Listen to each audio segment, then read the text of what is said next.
Hey there, welcome in. Go ahead and get yourself comfortable because you found exactly the right place to let the whole day just melt away. There's no rush here, nothing you need to do, nowhere you need to be. For the next little while, the only job you have is to relax, to breathe slow and easy, and to let your mind drift wherever it wants to go. And tonight, where it's going to drift is somewhere pretty wonderful. We're going to spend this time together thinking about the gentlest, most soothing, most quietly amazing facts about this big blue planet we all call home. So before we go any further, let me just say, I'm really glad you're here. Whether it's late and the house has gone quiet around you, or you've simply carved out a little pocket of stillness in the middle of everything, you made the choice to slow down. And honestly, that's a beautiful thing to do for yourself. So many of us spend our days running from one thing to the next, our thoughts bouncing around like they've had one too many cups of coffee. But not right now. Right now, you get to set all of that down. You can put it on a shelf. It'll still be there in the morning if you really want it back. But between you and me, a lot of it won't seem nearly as important once you've had some proper rest. Here's the thing about falling asleep. You can't force it. You can't grab it and wrestle it into place. The harder you chase sleep, the faster it seems to run away from you. We've all had those nights, haven't we? Lying there, staring at the ceiling, telling yourself you have to sleep. You need to sleep. And somehow that just makes your brain wake right up and start listing every worry you've ever had. But that's not what we're going to do tonight. Tonight, we're going to do the opposite. We're just going to let go.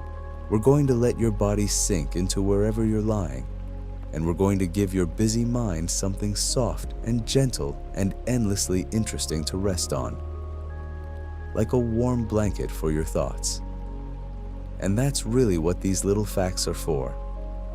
Think of them as a slow, quiet river. You don't have to remember any of them.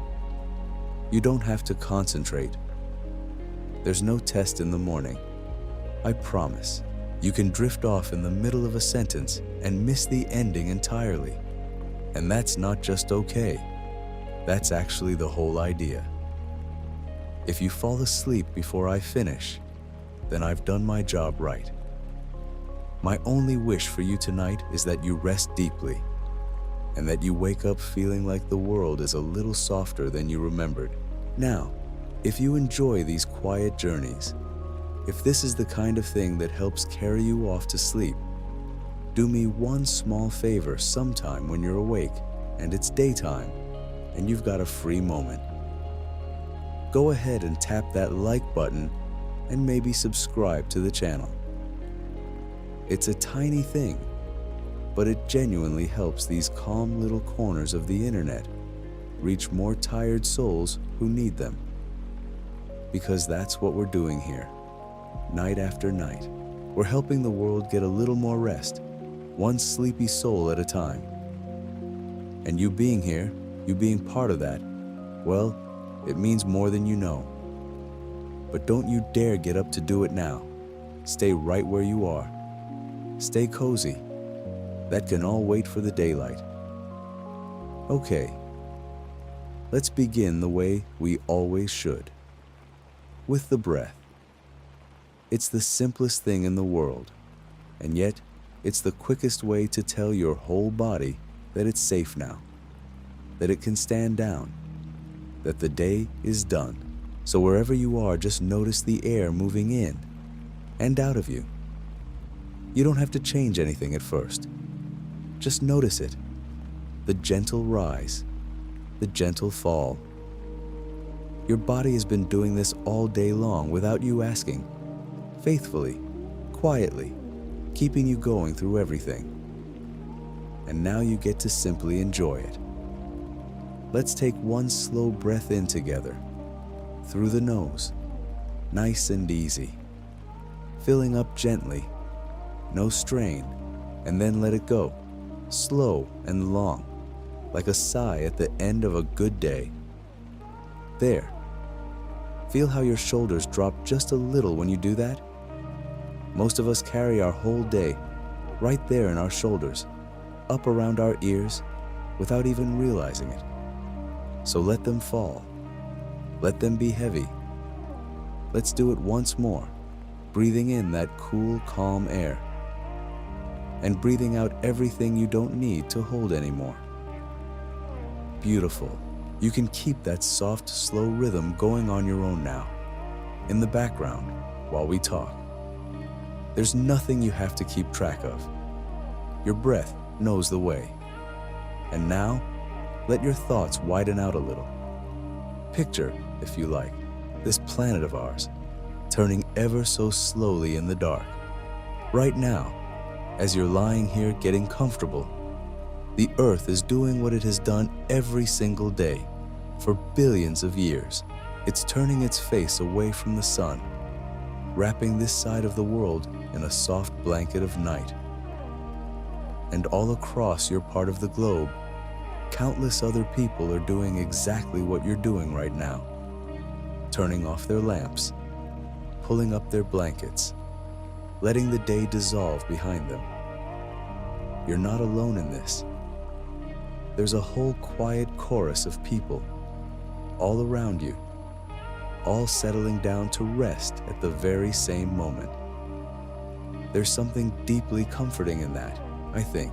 This nightly hush that rolls across the world, always moving, always following the setting sun, wrapping the planet in sleep just a little at a time. And this old Earth, our home, it really is the perfect place to let your mind wander as you drift off. Because it's so vast and so old and so beautifully, endlessly gentle in ways we hardly ever stop to notice. We spend our days walking on it, driving across it, living our whole lives on its surface, and we almost never pause to think about how quietly miraculous the whole thing is. The ground beneath you, the air around you, the slow turning of day into night and back again. It's all been happening in this same patient rhythm for longer than any of us can truly imagine. Consider this, just for a moment, and then let it go if you like. Our planet is around 4.5 billion years old, 4.5 billion. That's such an enormous number that it kind of loses its meaning, doesn't it? But here's a way to feel it, softly.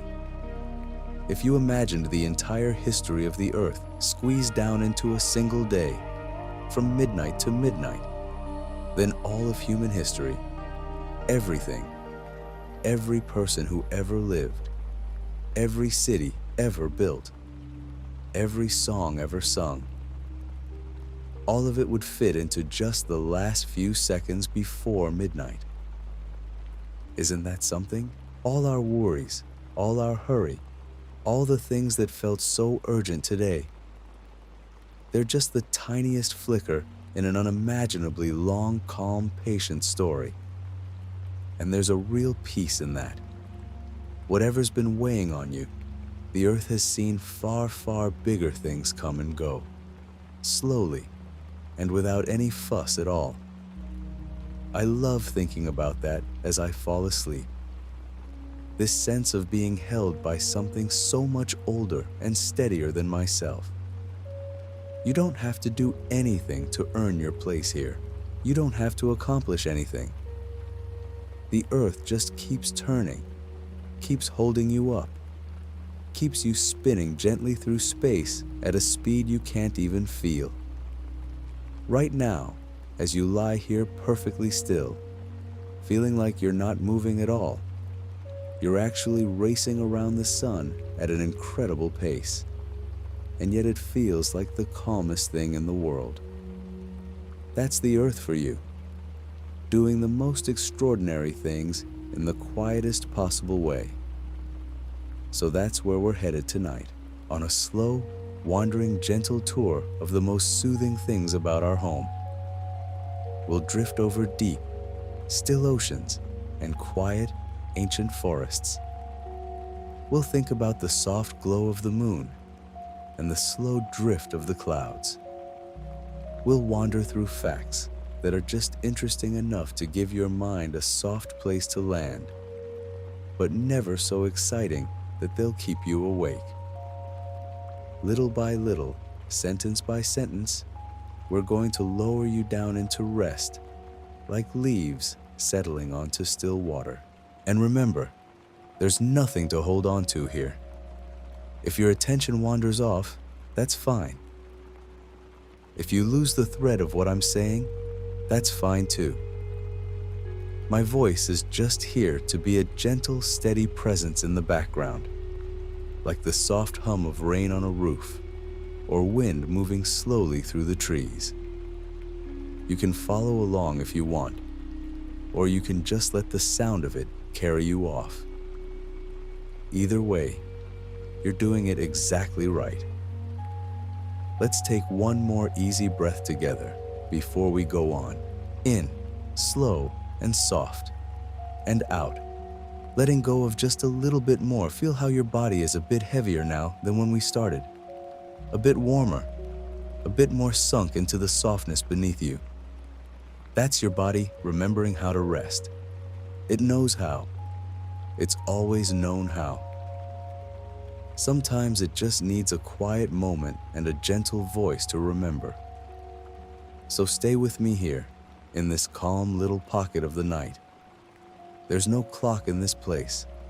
There's no to-do list. There's just you and your slow breathing and the great gentle earth turning quietly beneath you, carrying you softly towards sleep. Let your eyes grow heavy if they haven't already. Let your jaw unclench. Let your hands go loose and open. There's nothing to hold. Not anymore. Not tonight. And as we settle in together, just know that this whole hour belongs to you. It's yours to rest in.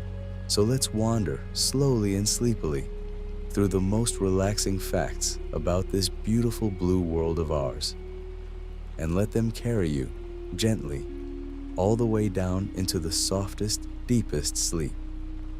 Take one more slow breath, and let's begin. Let's start where all life here begins, with water. Because when you really stop and think about it, our planet is mostly ocean. If you could float far enough out into space to see the whole thing at once, you'd notice that the blue just goes on and on. Something like 70% of the surface is covered in water, which means that if you picked a random spot on the globe and dropped down toward it, you'd probably land somewhere in the middle of a vast, gentle sea. And there's something wonderfully calming about that. All that quiet water, rocking softly, going about its business, whether anyone is watching or not.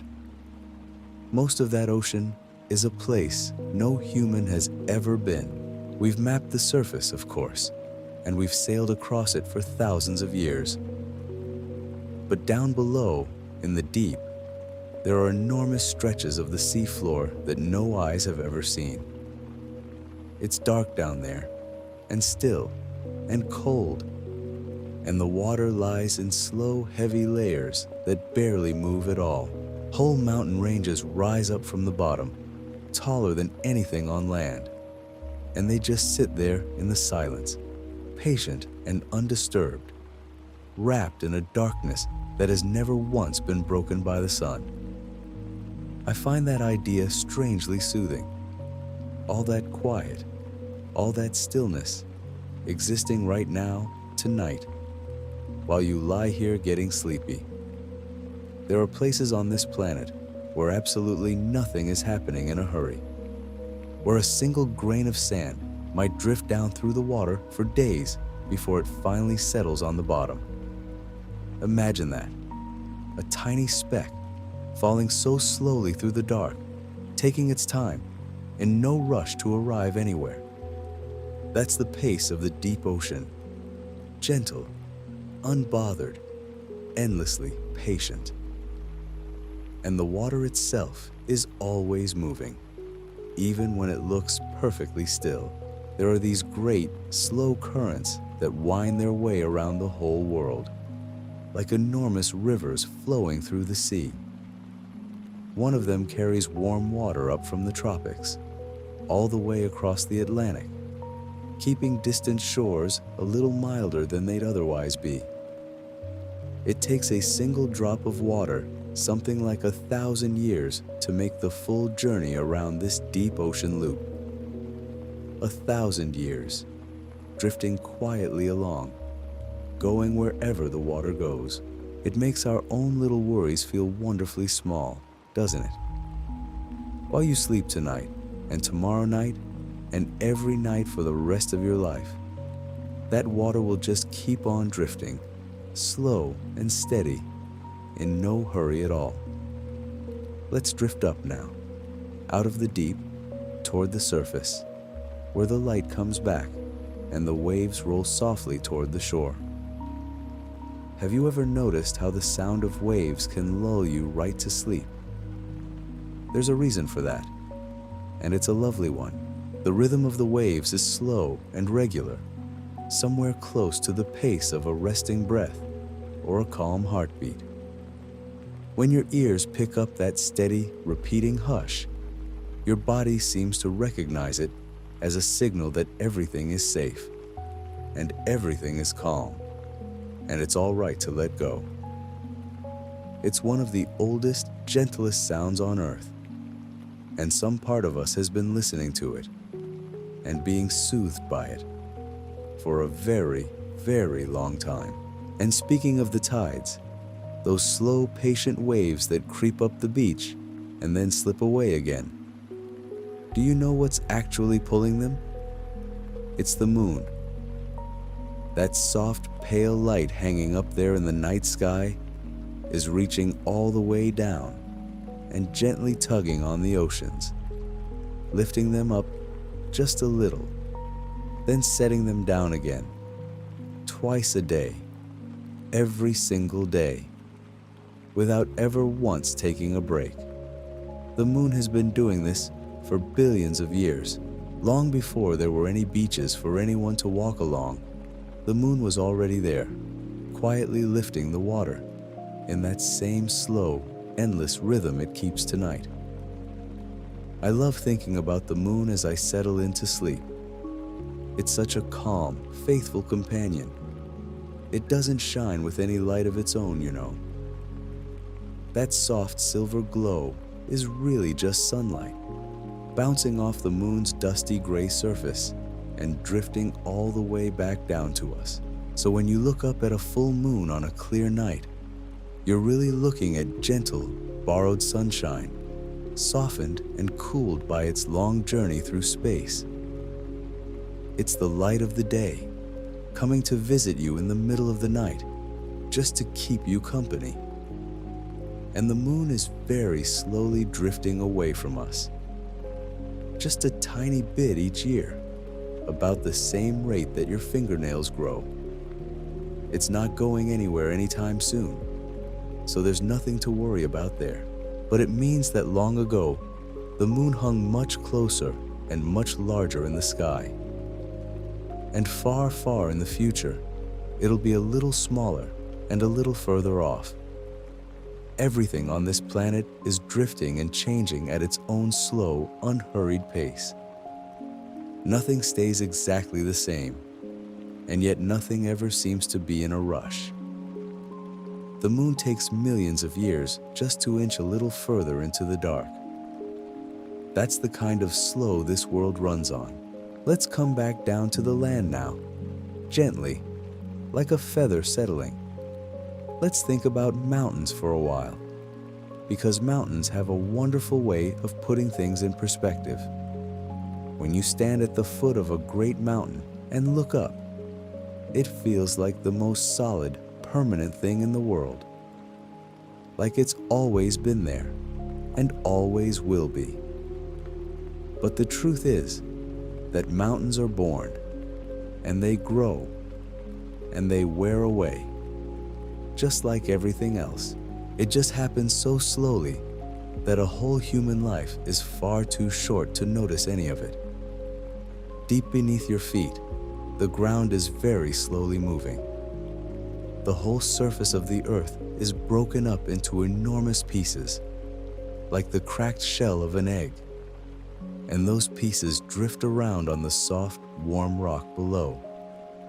They move about as fast as your fingernails grow, which is to say, not fast at all, but over millions and millions of years. That slow, patient drifting is enough to push up entire mountain ranges. When two of these great pieces of land press slowly against each other, the ground between them gets crumpled and folded and lifted, higher and higher, up toward the clouds. That's how the tallest mountains on Earth came to be. Not in a sudden burst, but in a slow, gentle squeeze that took longer than we can really imagine. And here's a lovely little fact to rest your mind on. The very top of the highest mountain in the world, way up there in the thin, cold air, is made of rock that was once at the bottom of the sea. Little shells and ancient sea creatures, pressed into stone, lifted up over millions of years, until they came to sit on the roof of the world. Isn't that a beautiful thought? The sea floor, slowly rising up to touch the sky. Nothing on this earth ever really stays put. It all just wanders, so slowly and so gently that it looks, to us, like stillness. Even the great stones you see scattered across the countryside have their own quiet stories. Some of them were carried there by enormous sheets of ice, long ago, when much of the world was cold and white. The ice moved so slowly you'd never have seen it shift, but it was strong enough to pick up boulders the size of houses and carry them for hundreds of kilometers before setting them gently down in a new place. And there they've sat ever since, patient and heavy and calm, while the ice melted away and the grass grew up around them, and the world turned green and quiet once more. Let's wander now toward the forests, those deep, green, breathing places where the light comes down soft and dappled through the leaves. There's a special kind of calm you can only find beneath old trees. The air feels cooler there and softer, and it smells of earth and moss and growing things, and the trees themselves are doing something wonderful all day long without a sound.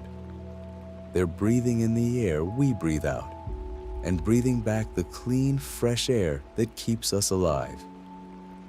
Every quiet breath you take tonight is a gift from some tree, somewhere, doing its slow and gentle work. Trees are among the oldest living things on the whole planet. There are some, high up in the mountains, that have been alive for thousands of years. Just think about that for a moment, and then let it drift away. There are trees standing right now, tonight, that were already old when the great pyramids were being built.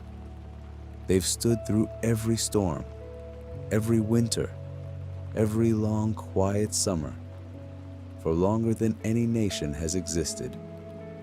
They don't hurry. They don't worry. They just stand there in the wind and the weather, growing a little each year, ring by ring, patient and calm and utterly at peace with the slow passing of time. And beneath the forest floor, there's something even more soothing going on, something we've only recently come to understand. The trees are quietly connected to one another through a vast hidden web of tiny threads in the soil. Through this gentle underground network, they share water and food and even little signals, helping one another along. An old tree can send nourishment to a young sapling growing in its shade Trees that seem to be standing all alone are really part of one great, quiet, cooperative family, looking after each other in ways we're only just beginning to see. There's a real tenderness in that. A whole forest holding itself together, softly, out of sight, while the world sleeps.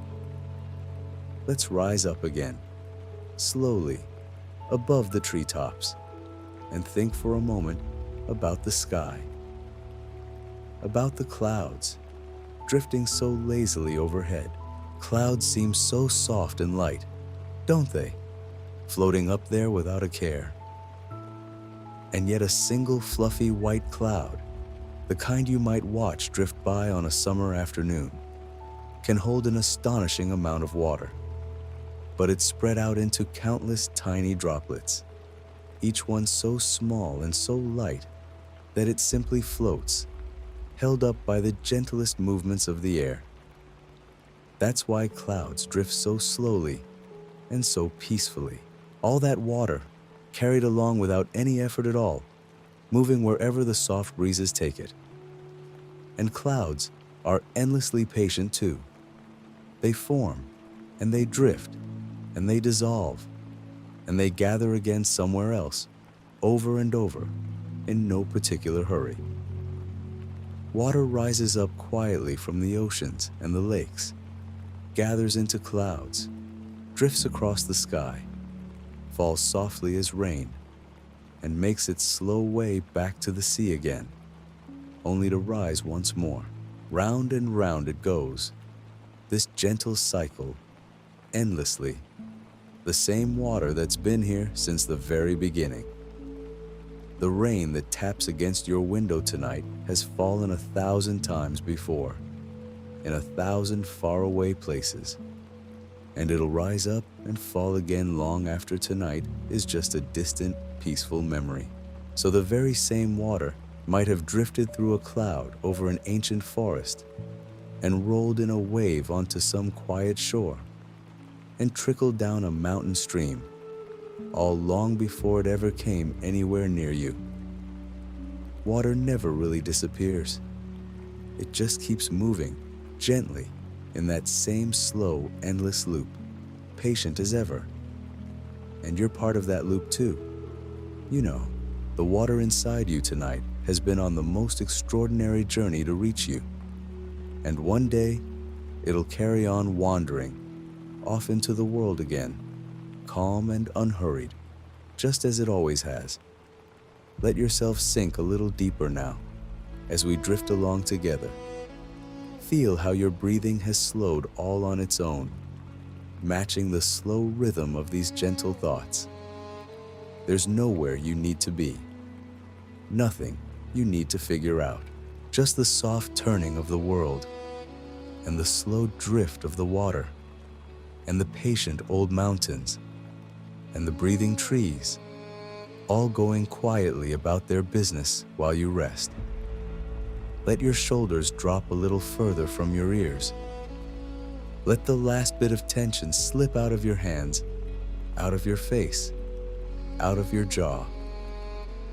The whole wide world is taking its time tonight, and so can you.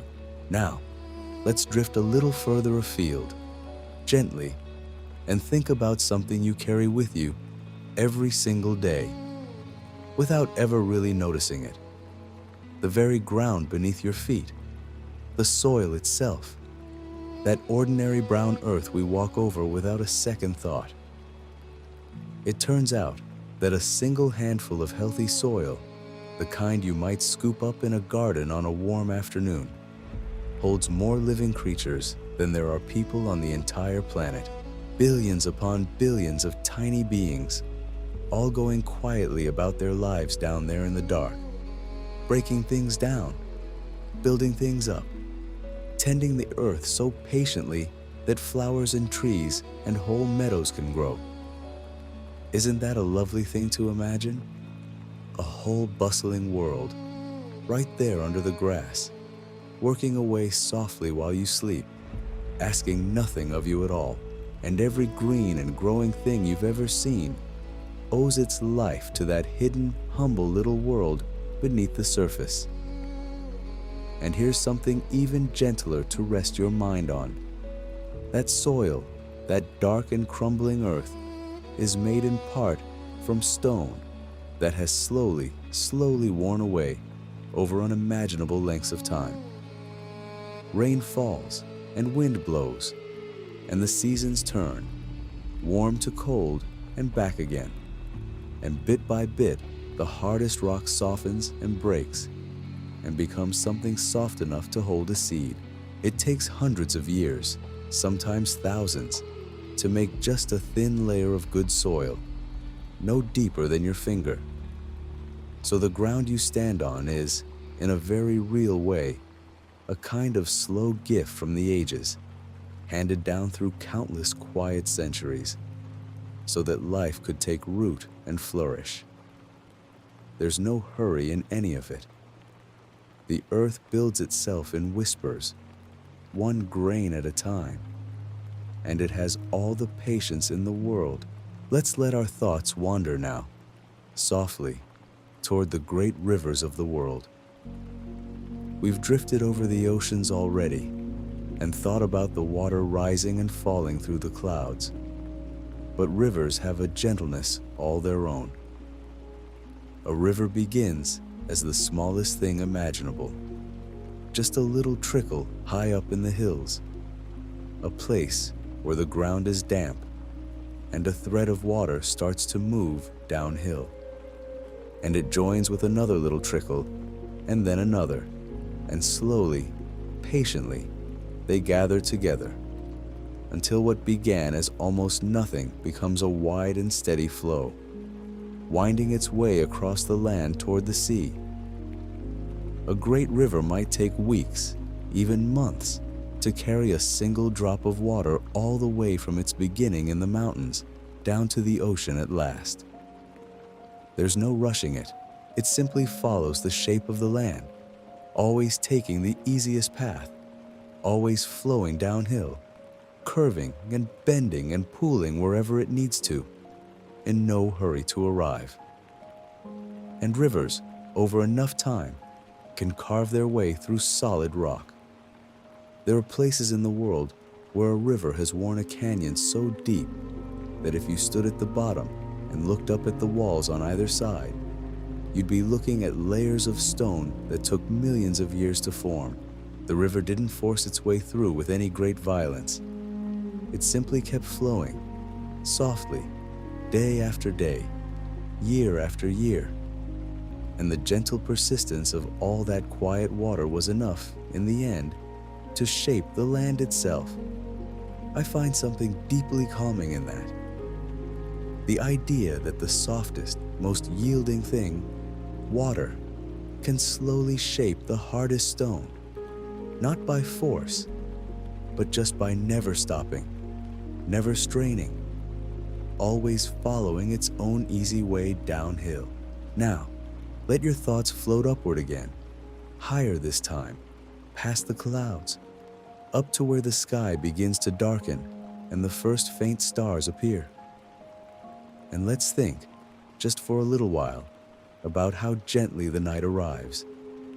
You know, the darkness never really falls all at once. It creeps in so softly, so gradually, that if you sat and watched the sky at the end of the day, you'd hardly be able to say the exact moment it happened. The sun sinks lower, and the light turns golden, then rosy, then a deep and dusky blue. And the colors slip so slowly one into the next that the whole thing feels like a long, slow exhale at the end of the day. That soft time between day and night, when the light is fading but the dark hasn't quite settled in, has a special quality to it, a hush that seems to spread across the whole world at once as birds settle into the trees and the daytime creatures find their resting places, and everything begins, quietly, to slow down. And as the earth turns, that gentle wave of dusk is always moving, always sweeping slowly around the planet. Somewhere in the world, Right at this very moment, the sun is setting, and someone is watching that same soft golden light fade from their sky, just as it has faded from yours. And behind that line of dusk comes the deep, calm blue of night, wrapping halfway around the whole planet at any given time, like a soft blanket being drawn slowly over the world. And ahead of the dawn, on the other side, morning is always breaking somewhere, quietly, gently, the light returning as softly as it left. It never stops, this slow turning from day to night to day again. It's been happening, steady and unhurried, since long before anyone was here to watch it. And it'll go on happening, calm as ever, long after tonight has faded into a peaceful memory. Let's stay up here among the stars a moment longer, because there's something wonderfully soothing about them too. When you look up at the night sky and see all those little points of light scattered across the dark, you're looking at something almost unimaginably old and slow. The light from many of those stars has been traveling toward you for hundreds of years, some of it for thousands, drifting quietly across the vast and silent dark, long before you were born, long before anyone you've ever known was born. And it's been journeying all that time gently, at its own steady pace, just so that on this particular night, you could glance up and see a soft little glimmer in the sky. There's no rush out there among the stars. Everything moves slowly and quietly, and with an enormous, patient calm. The whole universe seems to take its time, and looking up at it, you can feel your own worry shrinking down to something small and manageable and far away. And here's a thought I find especially tender, one to hold gently as you drift. The very stuff that you're made of, the tiny building blocks inside your body, was made long ago in the hearts of ancient stars. Every bit of you, the calcium in your bones, the iron in your blood, was forged inside a star that lived and glowed for ages before gently giving up its light. And so, in a very real and quiet way, you are made of starlight. You've been part of this great, slow universe from the very beginning, and you always will be. Rest easy in that thought tonight. You belong here, completely, woven into the fabric of everything, as much a part of the calm turning cosmos as the mountains and the oceans and the drifting clouds. Let's come back down now, softly, back toward the surface of our gentle world, and think about the creatures who share it with us, the ones who understand rest far better than we ever seem to. Think of the animals settling in for the night, all across the world, each in their own quiet way. Somewhere, a bird is tucking its head beneath its wing, fluffing up its feathers against the cool of the evening, holding tight to its branch even as it sleeps. Somewhere, a fox is curling up in a den, wrapping its soft tail around itself like a warm scarf. Somewhere, deep in the forest, a whole family of creatures is nestled together, sharing their warmth, breathing slowly, feeling safe in the dark. The whole living world knows how to rest, how to let go at the end of the day, how to trust that the night will pass and the morning will come. And some creatures take their rest to the most wonderful extremes. There are little animals that sleep away the entire winter, curled up snug and warm, while the cold winds blow outside, their hearts slowing right down, their breathing growing so soft and so slow, you'd hardly know they were alive at all. They simply let go, completely, for months on end, trusting that when the world warms up again, they'll wake gently to a green and welcoming spring. Imagine that kind of rest, so deep and so complete, so utterly free of worry. There's something to learn from that, I think. The way the natural world surrenders so easily to sleep, without fighting it, without lying awake fretting over things that can wait until morning. Tonight, you can let go like that too. You can trust the darkness to hold you, just as it holds every sleeping creature in the world. Even the great whales, out there in the deep and quiet ocean, have their own gentle way of resting. They drift near the surface, still and calm, letting half of their mind sleep, while the other half keeps them softly breathing, rising now and then for a slow breath of air before sinking back down into that peaceful, weightless rest. Imagine floating like that, held up by the warm and gentle sea, rocking softly with the swell. Nothing to do and nowhere to be, just drifting in the vast and quiet dark. That's the kind of rest waiting for you tonight, if you'll only let yourself sink into it, soft and easy, carried along by the slow rhythm of your own quiet breathing. And think, too, of how quiet the world becomes at night.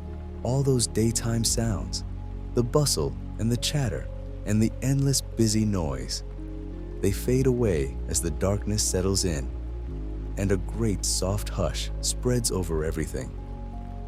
The night has a stillness to it that the day never quite manages, a deep and gentle quiet that seems to invite the whole world to slow down and rest. If you listen on a peaceful night, you can hear how much softer everything becomes.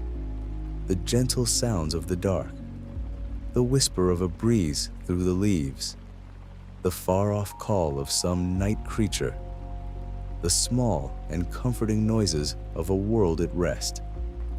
It's the sound of everything letting go, all at once, at the end of a long day.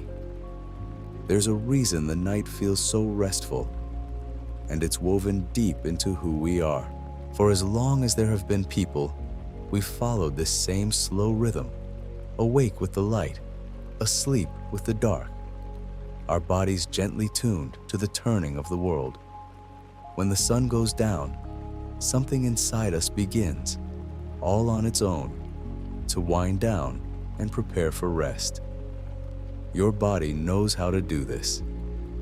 It's been doing it since the very beginning, since long before clocks and schedules and all the busy demands of modern life. Somewhere deep inside you, there's an ancient and gentle wisdom that knows exactly how to let the day go and sink into the softness of sleep. You don't have to teach it anything.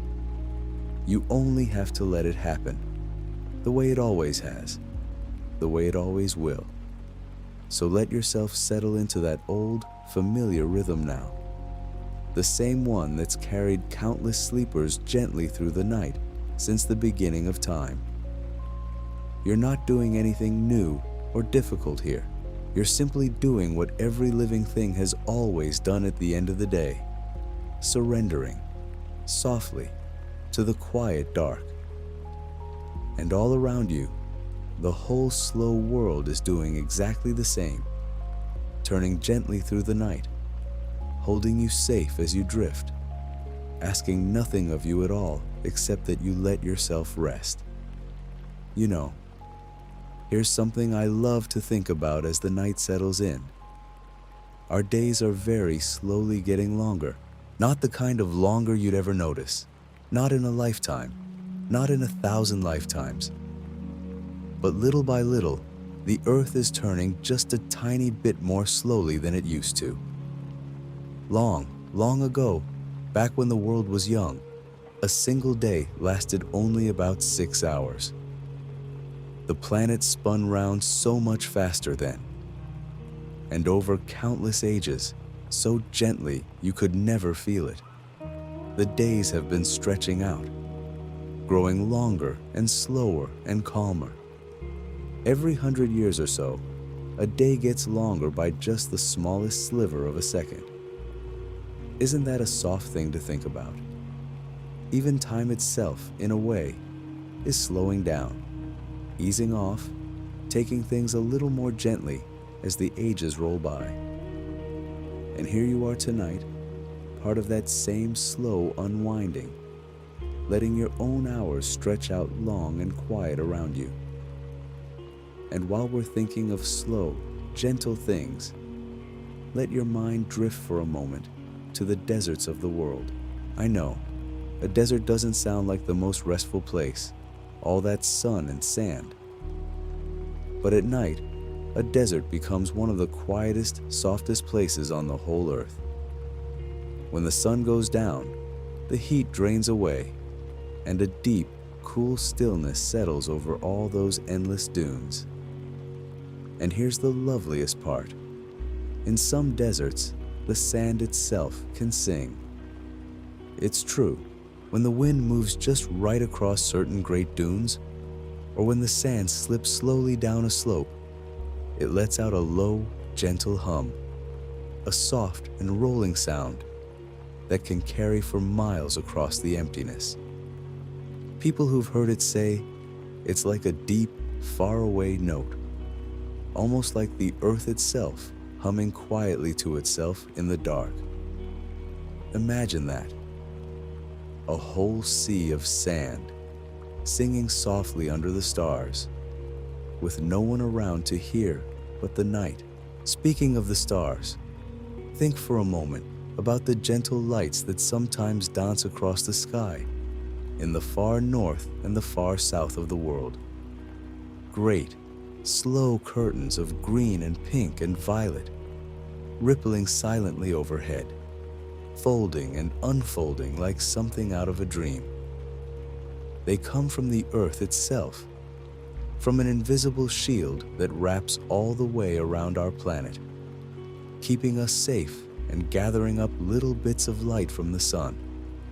And when the conditions are just right, that light spills across the night sky in those soft, shimmering waves. People will travel to the very ends of the earth just to lie back in the cold and watch them, quiet and full of wonder as the colors drift by. There's no sound to it at all. It just moves, slow and silent, high above the sleeping world. What a peaceful thing to picture as you lie here now, warm and safe in your own bed, while somewhere far away, those gentle lights are dancing on. And here's a thought that always settles me. That very shield of ours, the one those lovely lights come from, is made deep inside the earth, way down in the hot, slow heart of the planet.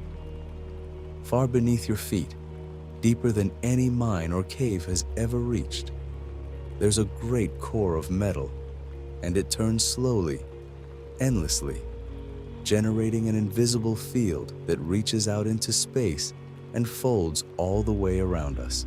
You can't see it, you can't feel it, but it's there right now, wrapping the whole world in a soft and steady embrace, keeping everything safe. I find that such a comforting thing to hold on to. Even the planet has its own way of looking after us, quietly, constantly, without ever being asked, without ever wanting a word of thanks.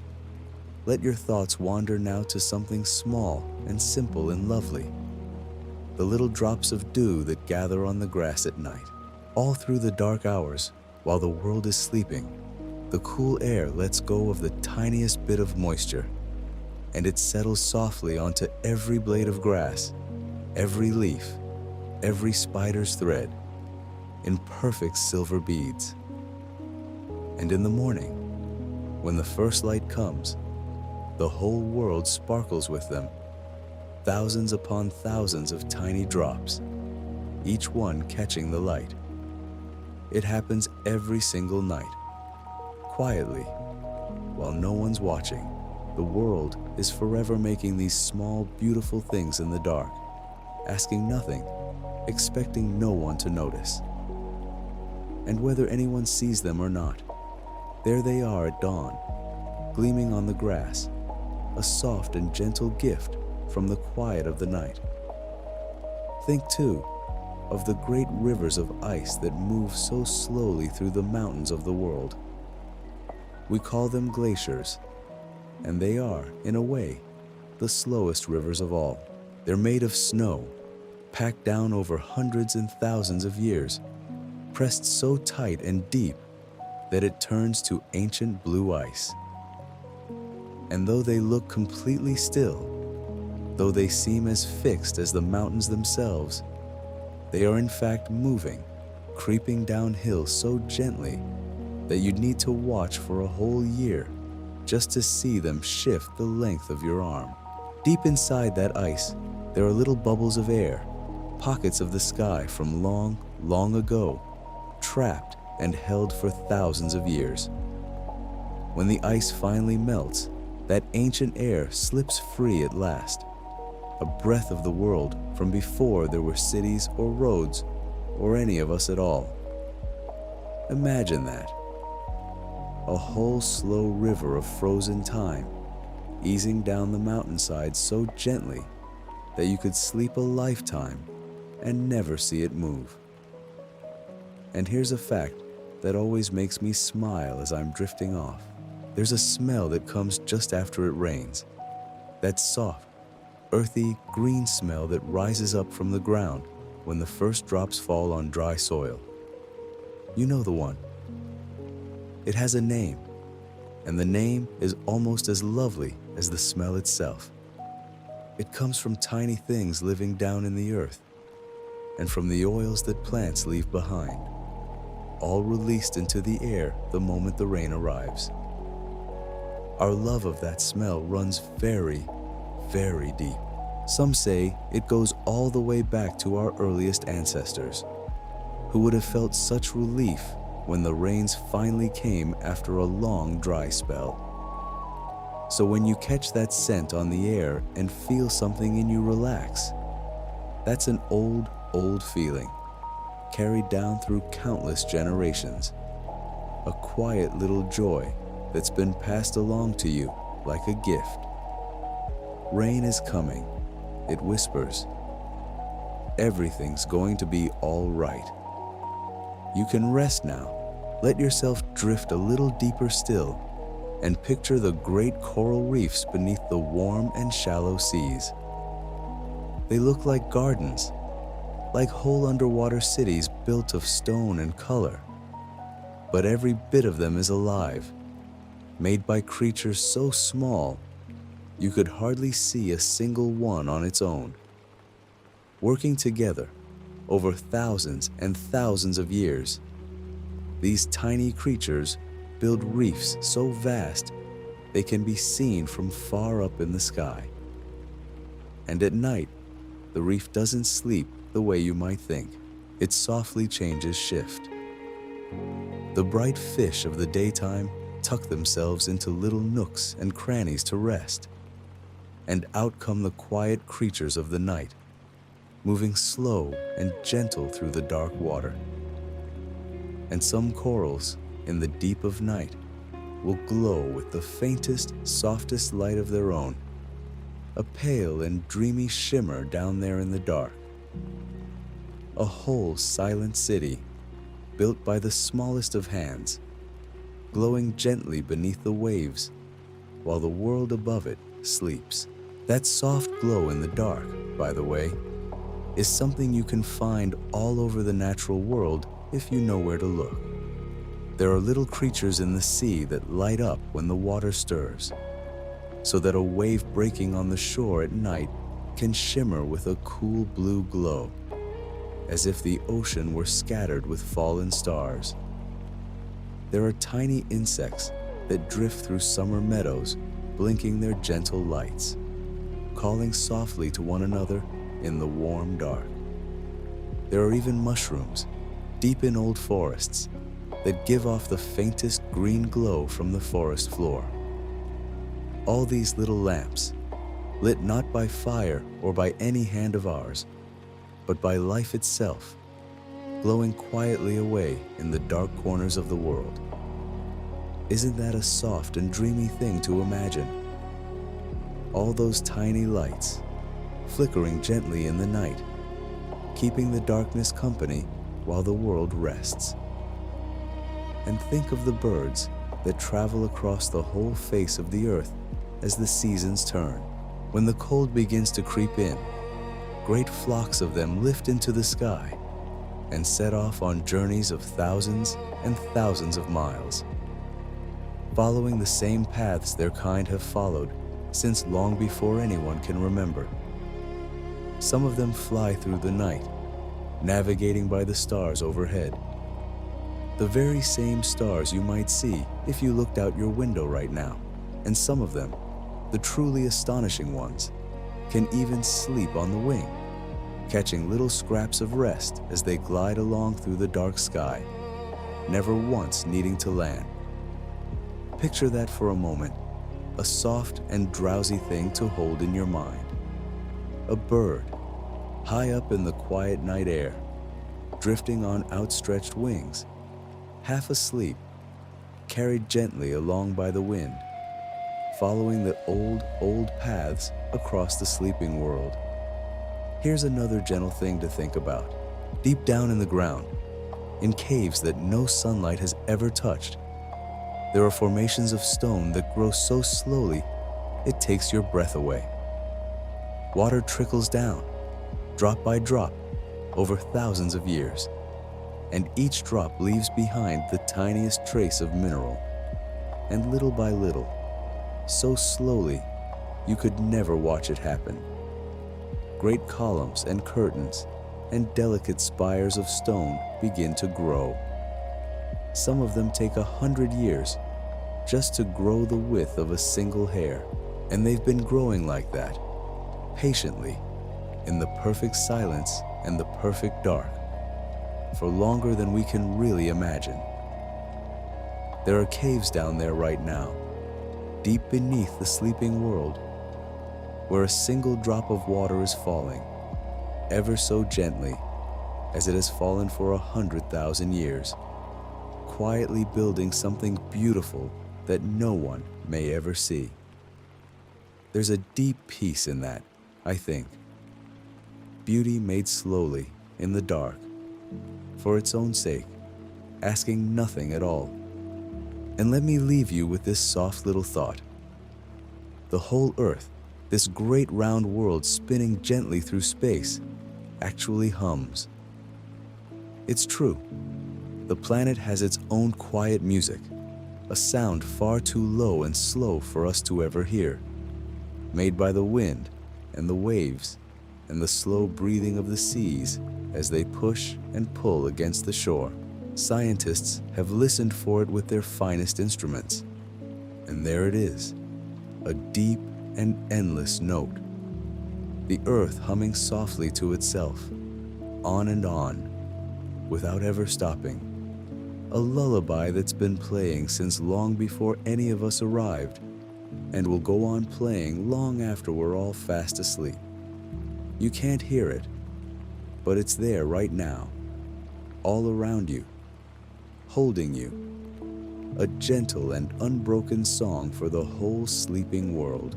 Now, before you drift off completely, I'd love it if you'd do one small and easy thing for me.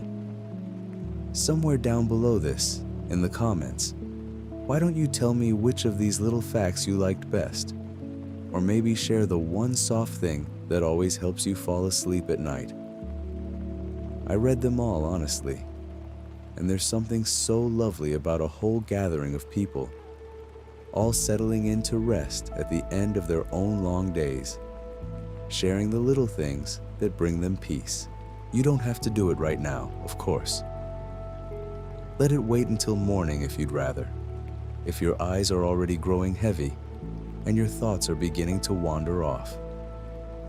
But if you feel like leaving a few quiet words there, know that you'd be adding your own small light to a gentle little corner of the world, where kind and sleepy people come together just to rest. And for now, you don't have to do anything at all except stay right here, soft and easy, as we drift a little further into the quiet dark together. Let me tell you about something soft and simple now. The sand. That fine, warm sand you might dig your toes into on a lazy afternoon by the sea. Have you ever really thought about where it all comes from? Every single grain of it has a story, and every one of those stories is impossibly long and slow. Some of those grains were once part of a great mountain, worn down over millions of years by wind and rain and frost, carried down rivers a little at a time, tumbled and rounded and smoothed until they became these tiny, gentle specks. Others were once seashells or bits of coral, ground down softly by the endless washing of the waves.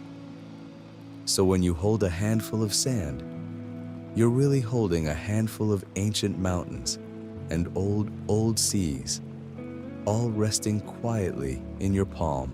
There are more grains of sand on a single beach than you could ever hope to count in a whole lifetime. And yet each one is its own small, finished thing, polished and complete.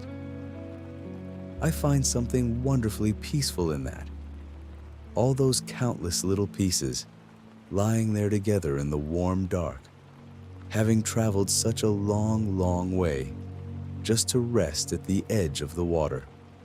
And here's a thought to sink into, soft as a pillow. Think about how deep the ocean really goes.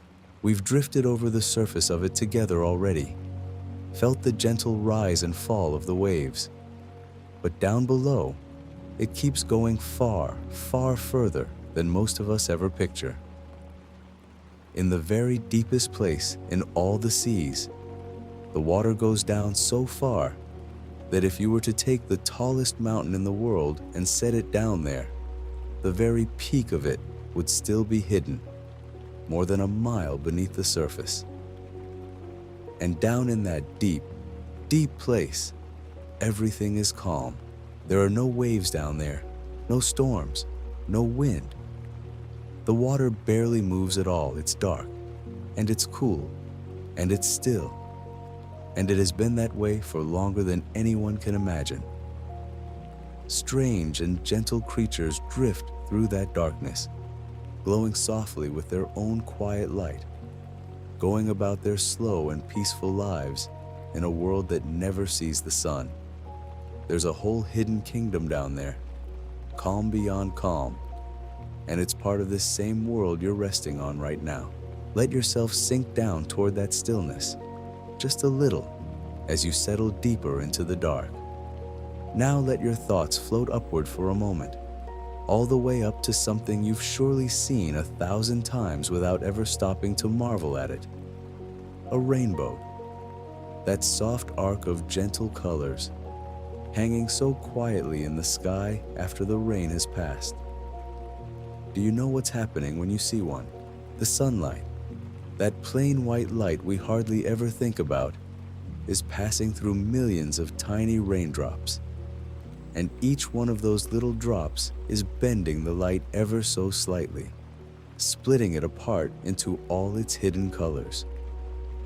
Those colors were there all along, you see, tucked away inside the ordinary daylight, waiting for the rain to set them free. And here's the loveliest part. A rainbow isn't really a thing at all, not something you could ever walk up to or touch. It's made just for you, from exactly where you're standing.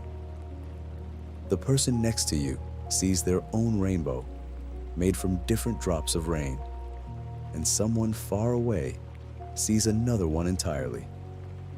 So every rainbow that has ever appeared was a soft and private gift, painted in the sky for one pair of eyes alone. Isn't that a gentle thing to carry off to sleep with you? Let's stay up in the sky for a little while longer, because there's something else drifting around up there that's worth thinking about, slow and quiet as we are. Fog.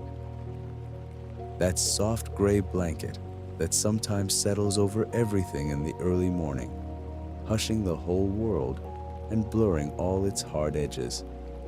fog is really nothing more than a cloud that has come down to rest on the ground, come down to keep the fields and the hills company for a while.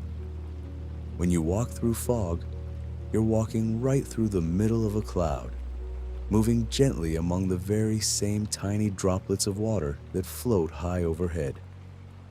It muffles all the sounds, softens all the light, and makes even the most familiar places feel dreamlike and new. Animals go still in the fog. The birds quiet down. Everything seems to slow to the pace of a long, drowsy breath. And then, as the sun climbs higher, the fog simply lifts, ever so gently, and melts away into the air as if it had never been there at all. A soft gray dream, come and gone by breakfast time. Here's another quiet marvel for you, and this one's so small you could hold it on the tip of your finger. A single snowflake. Every one that has ever fallen, in all the long winters this world has known, is different from every other. Not one of them has ever been repeated. Each snowflake forms high up in the cold clouds, growing outward in 6 delicate arms, and the exact shape it takes depends on the whole long journey it makes down through the sky, every gentle shift in the cold and the damp along the way. So each one is a tiny, perfect record of its own soft fall to earth. Millions upon millions of them drift down in a single snowfall, and every last one is a small, unrepeatable work of art that no eye may ever see up close, that melts away almost the moment it lands.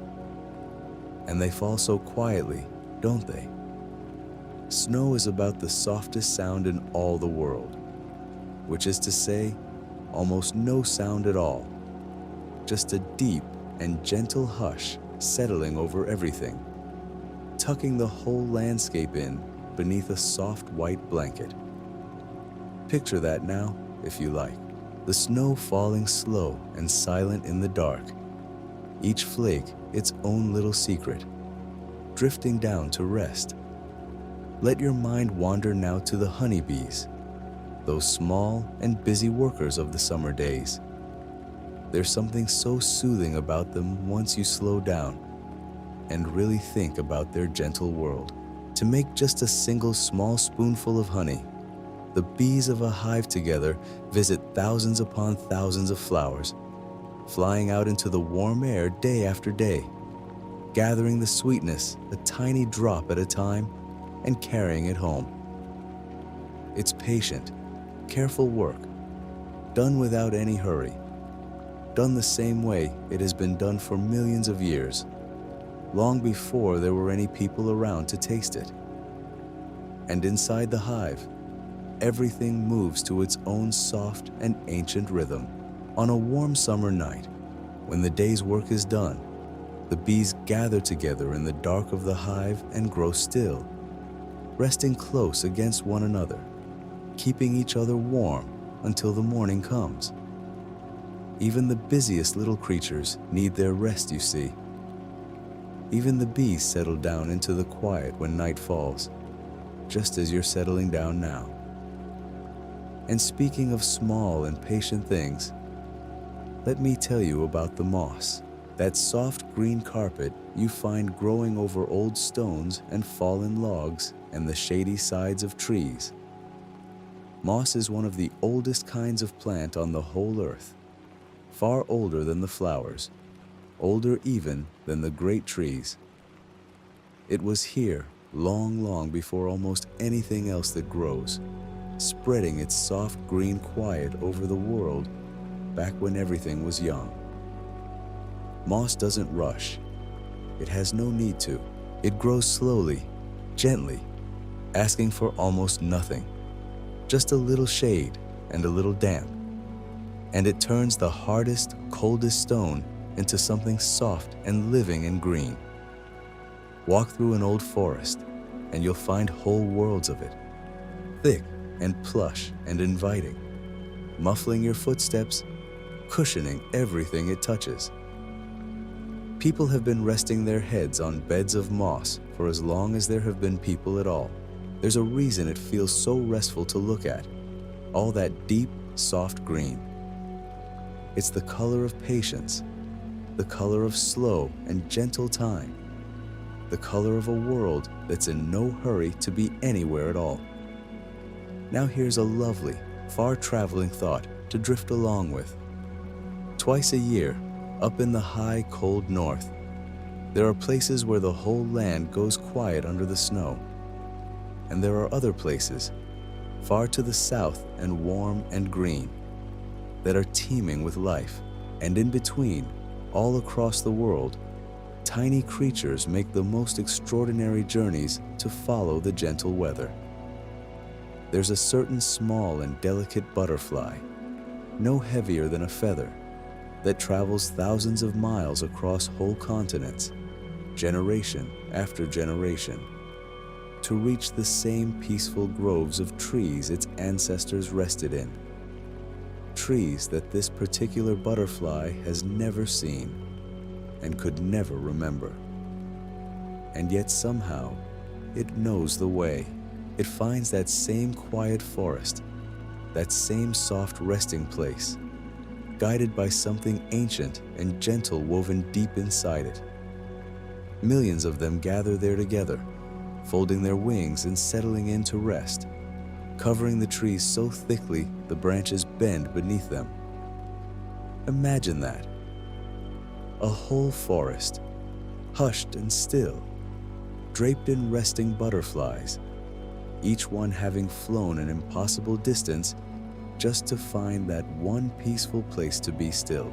The world is full of these long, patient journeys, all leading gently home to rest. Let's come back down to earth now, quite literally, and think about something you've smelled 1,000 times and probably loved without ever knowing why. That soft, fresh smell in the air, just after it rains. You know the one. That clean, green, earthy scent that rises up from the ground when the first drops fall after a dry spell. It turns out that smell has a name and a rather lovely story behind it. When the earth has been dry for a while, tiny plants and the soil itself gather up little bits of gentle oils, and certain small living things in the ground make their own faint, sweet scent. And when the rain finally comes and touches the dry ground, it lifts all of that up into the air in a soft mist and carries it to us on the breeze. So that beautiful smell is really the earth breathing out with relief, the ground drinking in the water it has been waiting for. People all over the world love that smell. Every culture, everywhere, without ever having to be taught to. It settles something deep inside us, something old and calm. Picture that now, a soft rain falling on dry ground, and that sweet green scent rising gently into the cool evening air as everything drinks deep and settles down for the night. Here's one more soft thing before we drift on. Think about the icebergs, those great pale mountains of ice floating so silently in the cold northern and southern seas. What we see of an iceberg, that gleaming white shape rising above the water, is only a tiny part of the whole. Nearly all of it, the vast and greater part, floats hidden and quiet beneath the surface, deep down in the still cold water. And the ice they're made of is ancient, far older than you might ever guess.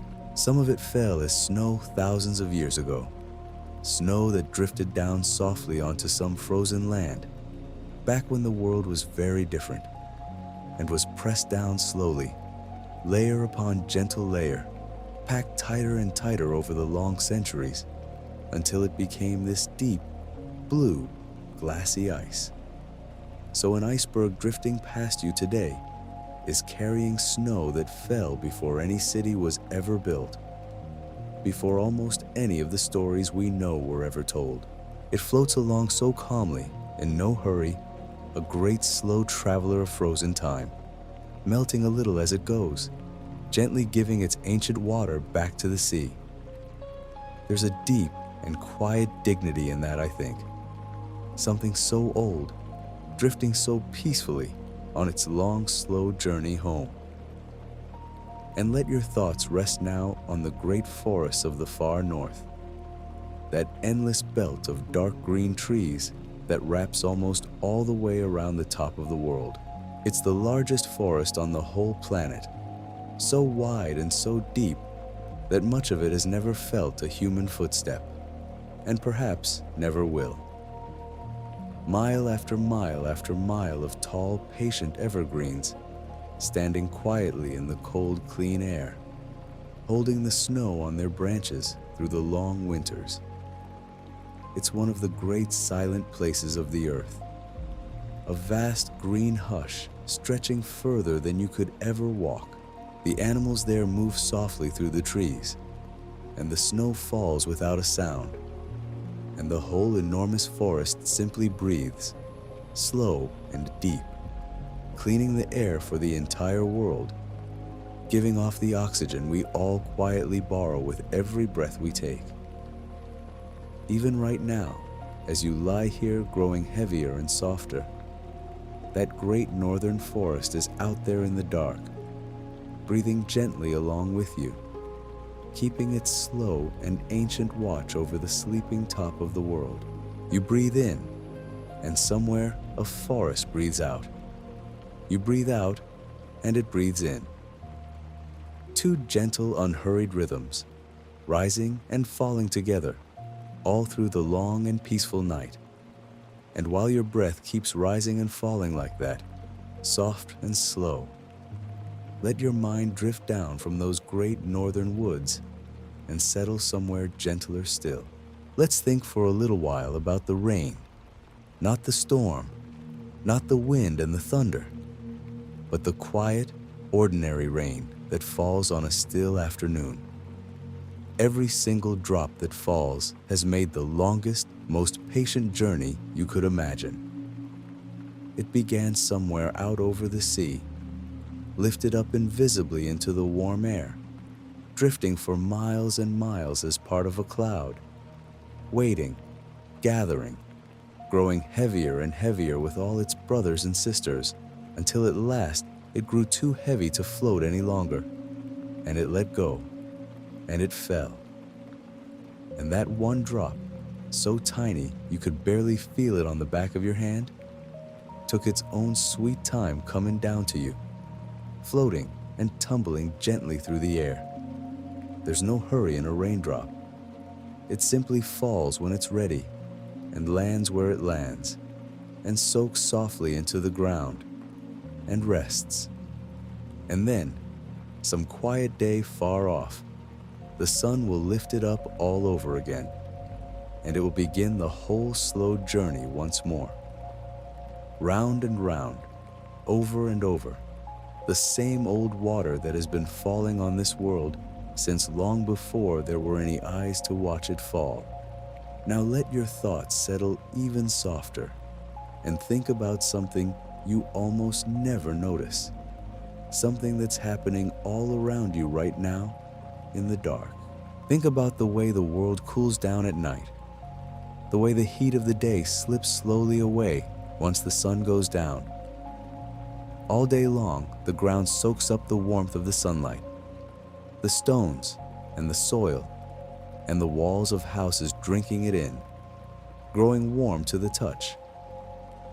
And then, when evening comes and the light fades, all of that gathered warmth begins to drift gently back up into the sky, rising quietly into the cool night air. That's why the evening feels so soft and so kind. Why the air seems to loosen and settle as the stars come out. The whole world is slowly letting go of the day, breathing out its warmth into the wide dark sky above. And you're doing the very same thing, right now, in your own small and quiet way. All the busyness of your day, all the little worries and hurries and things you had to remember. They're drifting up and away from you now, the same as that warmth rising off the ground. Let them go. There's nothing you need to hold on to tonight. The world knows how to let go of the day, and so do you. Let's drift a little further now, out to the wide open grasslands, those vast gentle plains that roll on and on for as far as the eye can see. There are places in the world where the grass grows in a sea so enormous that the wind moving across it looks just like waves rolling over the ocean. Long, slow ripples chasing one another all the way to the far horizon. Great herds of animals move slowly across those plains, grazing as they go, following the rains and the growing green, in no more of a hurry than the clouds passing overhead. And the grass itself is such a patient, humble thing. You can cut it, you can burn it, the animals can eat it right down to the ground, and still it comes back, quietly, steadily, pushing up green and new from its deep hidden roots. Most of a blade of grass isn't even the part you can see. Down below the surface, hidden in the dark soil, there's a whole tangle of roots reaching deep into the earth, holding the ground together, waiting patiently through the dry times for the rain to come again. There's a quiet strength in that, in something so soft and so simple that just keeps coming back, season after season, without any fuss at all. Picture that now, a great golden sea of grass, swaying ever so gently in the evening wind, whispering softly as the last of the light fades from the sky. And here's a lovely thing to rest your mind on as you sink a little deeper. Think about how the whole sky turns from blue to gold to soft rose and then to deep velvet dark every single evening, all the way around the world. That color, that beautiful warm glow that spreads across the sky at sunset, comes from the light of the sun traveling a longer way through the air to reach you. When the sun is low, right down near the edge of the world, its light has to pass through so much more of the air. And along the way, all the blue is gently scattered off, leaving only the warm golds and the deep reds and the soft pinks to reach your eyes. So a sunset is really just sunlight taking the long way home, worn soft and warm by its journey through the evening air. And it happens somewhere every single moment. There is never a time when the sun isn't setting for someone, painting some patch of sky in those slow, warm colors, while somewhere else it's rising just as gently. The whole world is always turning through that soft golden hour, always saying goodnight to some quiet corner of itself, endlessly, gently, without ever once getting tired of it. Let your breathing grow a little slower still, and let's think about the deep, still lakes that lie cradled in the hollows of the land. Some of them are so old and so deep and so calm that the water at the very bottom has hardly stirred in thousands of years.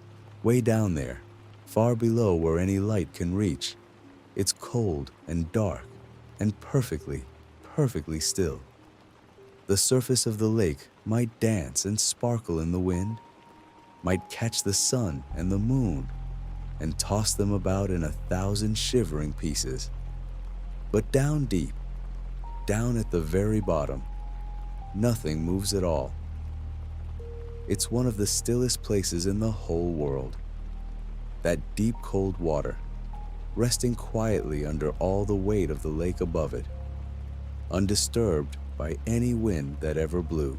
And there are little creatures that live down there in that dark stillness, going about their slow and quiet lives in water that has been resting there since long before you or I were ever born. Isn't that a peaceful thing to think of? All that deep, cool, motionless water, holding so still through all the years, while the whole busy world hurries on far above it. Now let's rise back up, ever so gently, and think about something light and soft and floating. Think about the seeds that drift on the wind at the end of summer, those little tufts of white fluff that lift off the plants and go sailing away on the slightest breath of air. Each one carries a tiny seed, a whole little life folded up and waiting. And the plant lets them go by the hundreds, by the thousands, casting them out onto the wind and simply trusting them to the world. Some of them travel only a little way and settle just over the next hill, but some of them go sailing on and on, floating for miles and miles, riding the wind up over the fields and the woods, drifting and turning and never in any hurry, until at last they come softly down to rest on some patch of open ground and settle in and wait for the spring.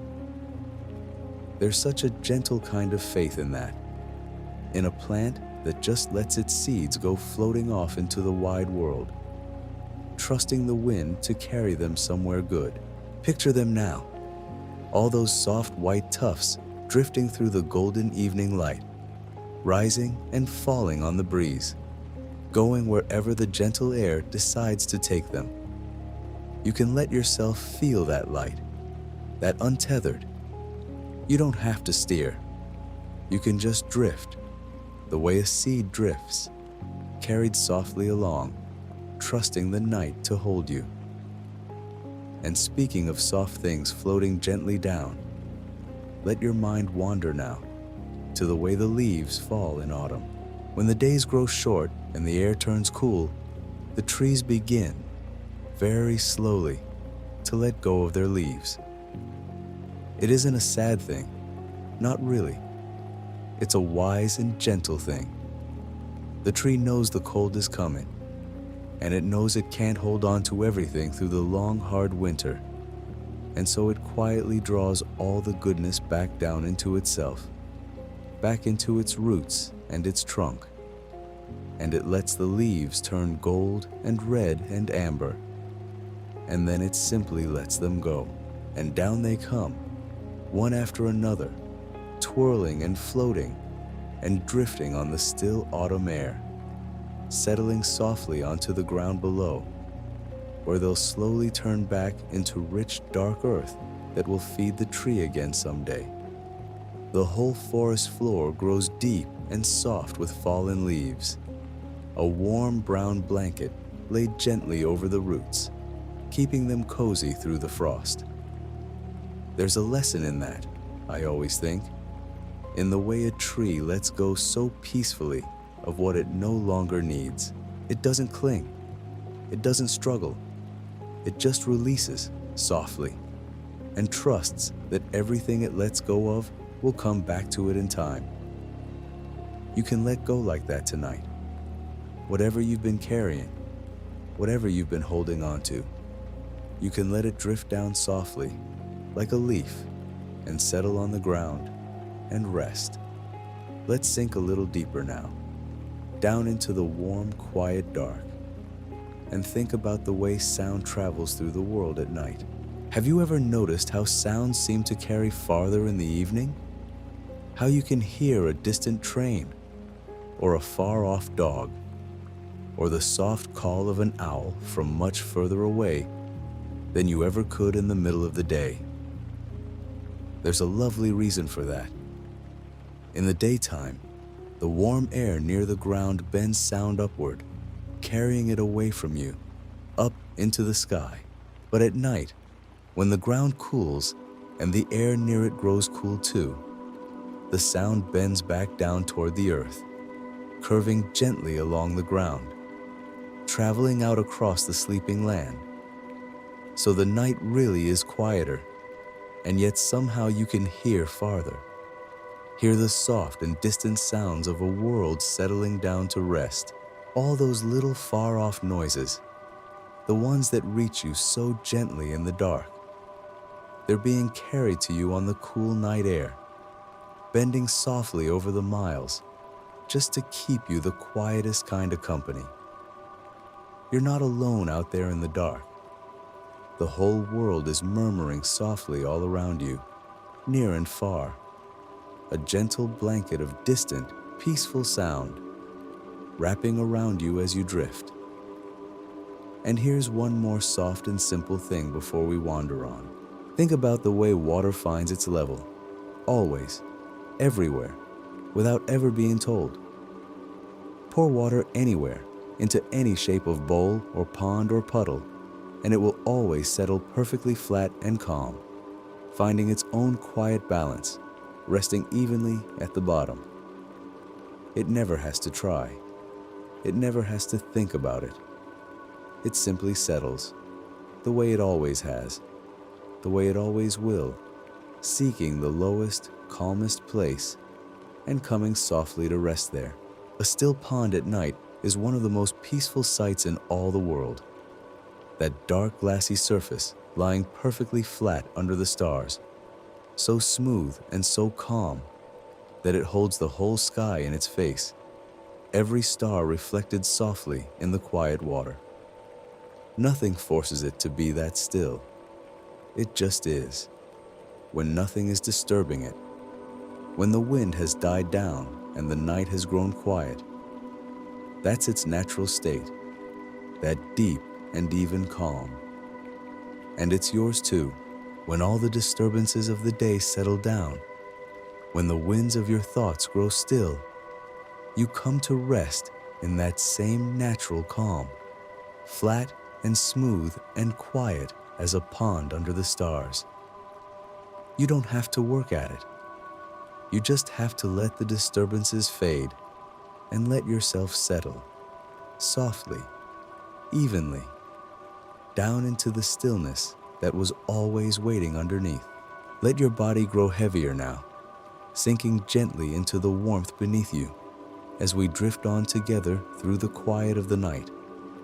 Think about the moss and the ferns that grow in the deep, shady places of the old woods, in the soft green gloom beneath the tall trees where the light comes filtering down all dappled and dim.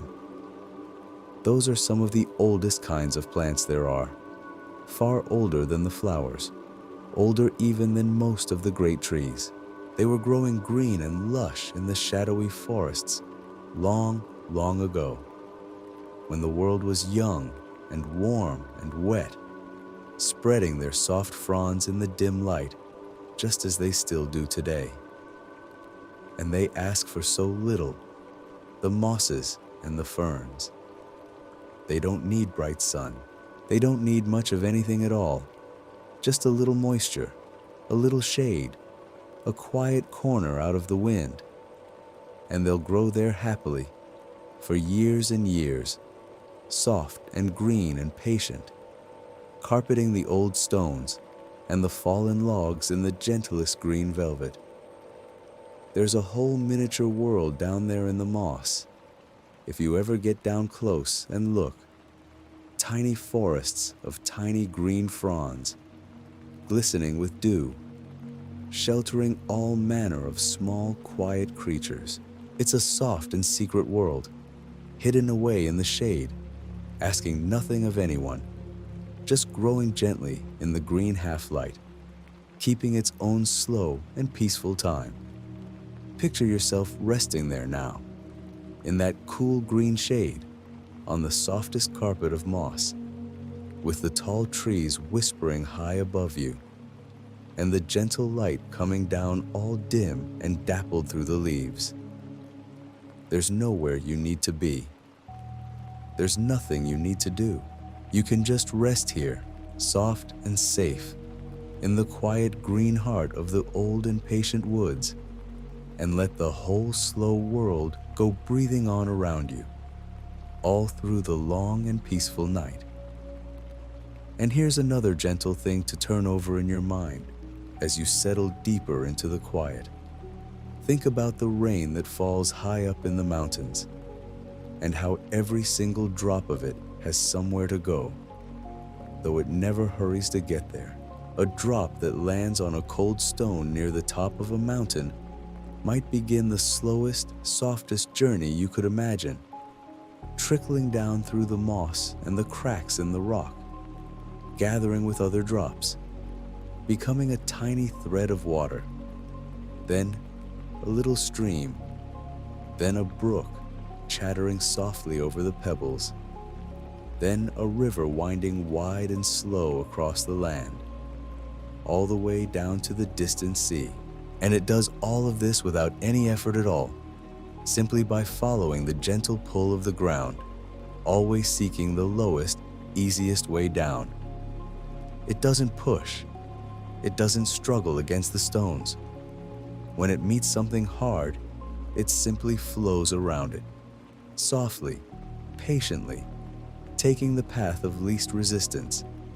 And in the end, it always finds its way home to the sea. There's a deep and quiet lesson in that, if you like, though you don't have to hold on to it.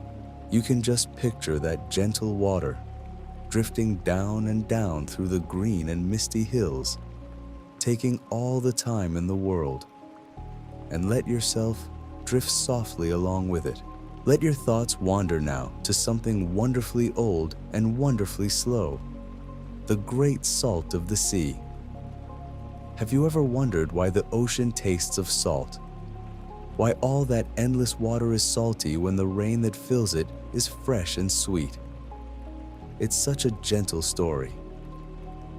For millions upon millions of years, the rain has fallen on the land, and as it trickles over the rocks and through the soil, it carries away the tiniest traces of minerals, the merest whisper of salt worn from the stones. Each little river carries just a faint hint of it down to the sea, so faint you'd never taste it. But the sea has been gathering those tiny traces for longer than you could ever imagine. Drop by drop, river by river, age after age after age. The water rises up into the clouds and falls again as fresh rain. But the salt stays behind, settling in the great basins of the ocean, building up so slowly, so patiently, over such an unthinkable stretch of time, that the whole vast sea has grown gently salty. Every wave that laps against the shore carries the memory of countless mountains that have slowly, softly worn away. Isn't that a soothing thought? That the taste of the sea is really the patient work of the rain, gathering the smallest things over the longest time, never rushing, never stopping, just adding a little more, and a little more, until the oceans of the world are what they are today. Now let your mind sink a little deeper and think about the sand on a quiet beach, that soft, pale sand that slips so gently between your toes. Every single grain of it has its own long and patient history. Some of those grains were once part of great mountains, hard stone that stood tall against the sky before the wind and the rain and the endless rolling of the waves wore it down, ever so slowly, into smaller and smaller pieces, until at last it became these tiny, soft grains, smoothed and rounded by tumbling in the water for longer than we can rightly imagine. If you were to scoop up just a single handful of sand and let it run through your fingers, you'd be holding more grains than you could ever count in a lifetime. Each one a tiny fragment of some ancient rock or shell, each one worn smooth by the patient work of the sea. And the whole beach, that long, soft ribbon of pale sand curving away along the shore, is made of nothing but these countless tiny pieces, gathered here by the tides, laid down grain by grain over ages and ages. The waves are still doing that work today, right now, softly and endlessly, rolling the sand back and forth, smoothing it, shaping it, never in any hurry at all. Picture yourself lying on that warm, soft sand in the gentle sun, the whole beach cradling you, made of all those ancient smoothed down grains, holding you softly while the waves whisper in and out along the shore. And here's something soft and lovely to think about as you rest. Deep in the warm parts of the world, there are forests so green and so full of life that they seem to breathe all on their own. And in a way, they truly do. All the green and growing things of the world, every leaf on every tree, every blade of grass, every little fern and floating patch of moss, they all quietly take in the air and give back something fresh and clean, so gently you'd never notice. Every breath you take, that soft, cool air filling your lungs right now, has passed through countless leaves before it ever reached you, cleaned and freshened by the patient green work of the forests and the meadows and the great drifting gardens of the sea. The trees don't labor at it. They simply stand there in the light, soaking up the warmth of the sun, breathing out the very air that keeps us all alive, doing the quietest and most important work in the world without a single word or the slightest fuss. When you breathe in slowly now, you can think of all those green leaves all around the world, softly turning sunlight into breath, and know that you're part of that same gentle circle, sharing the air with every growing thing on the whole wide planet. In and out, past leaf to leaf, breath to breath, all the world over, softly and without end. Let yourself grow heavier still, and let's think for a moment about the quiet magic of ice and snow, and how a fresh fall of snow makes the whole world go so wonderfully still. Have you ever noticed how quiet everything becomes after a good snowfall? How the world seems to hold its breath? How even the smallest sound seems softened and hushed? There's a real and lovely reason for that. When the snow falls and settles, each little flake is full of tiny pockets of air.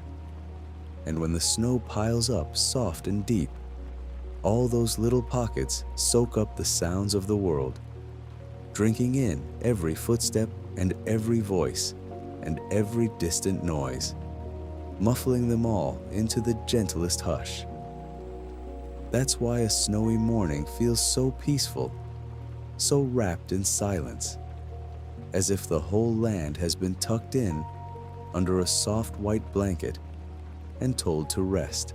The snow lies there so quietly over the fields and the rooftops and the sleeping trees, smoothing away all the hard edges of the world, softening everything, hushing everything, turning the whole landscape into one calm and gentle scene.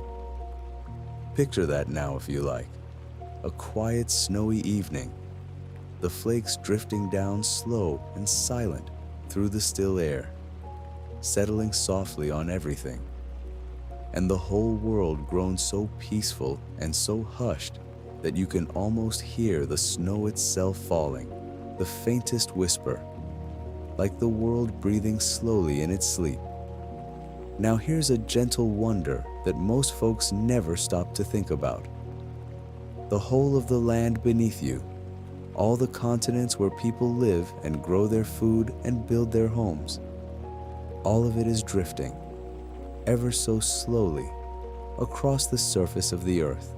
The great pieces of land are floating on the deep hot rock far below, and they move, but so slowly, so incredibly slowly, that you could never feel it, never see it, never notice it in 100 lifetimes.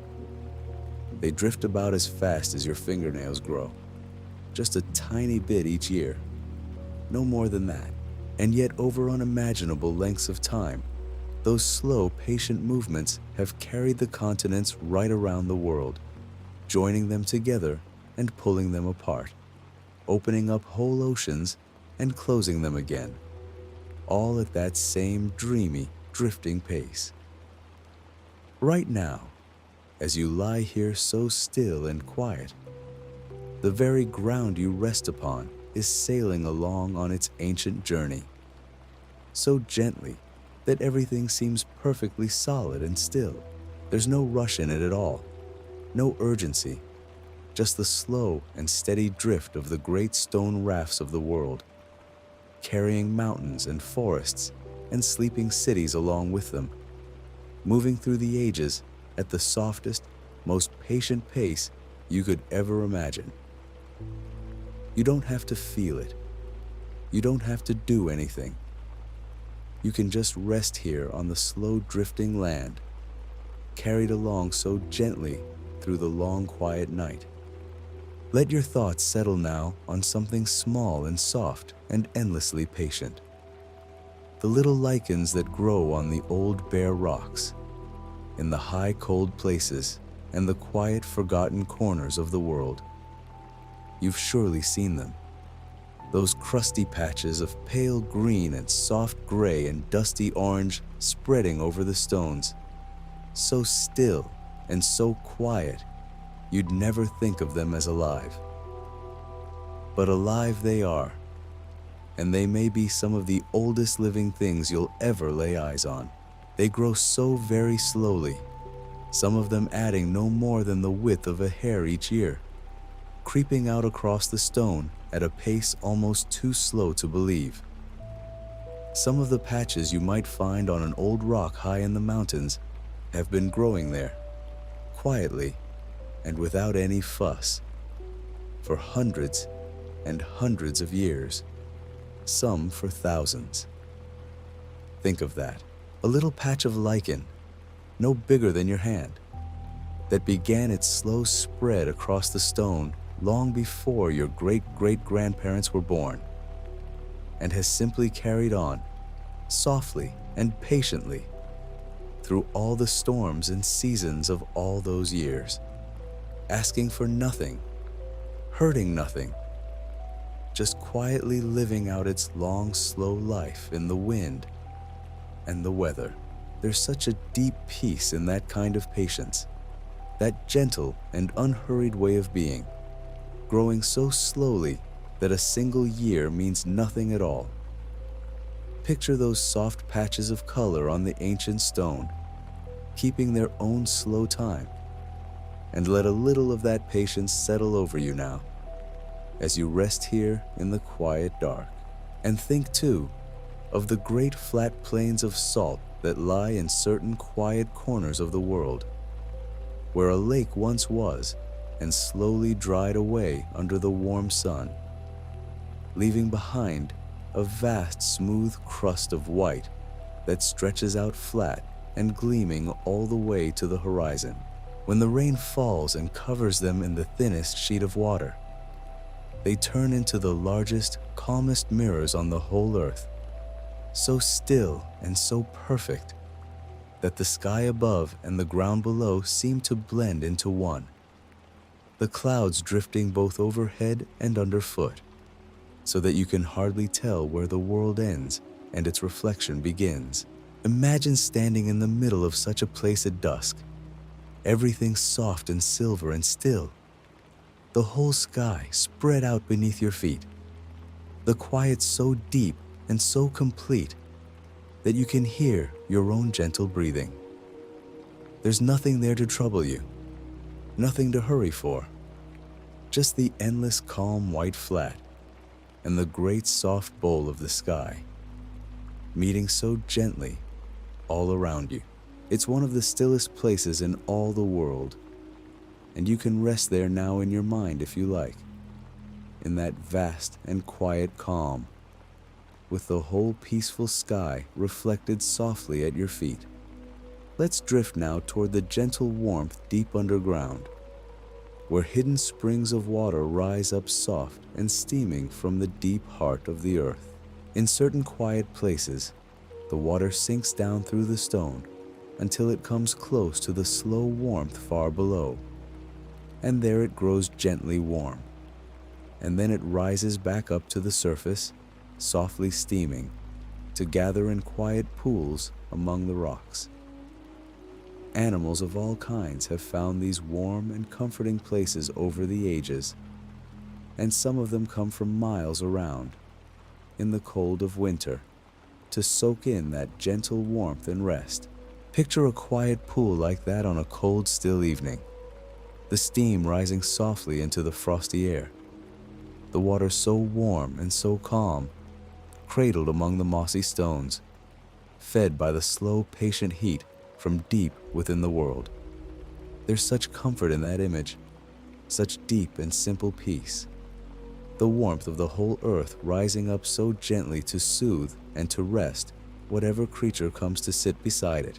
You can imagine yourself there now, in that soft, warm water under the cold, clear stars, held and warmed by the gentle heart of the planet, with nowhere to go and nothing to do but rest, and rest, and rest.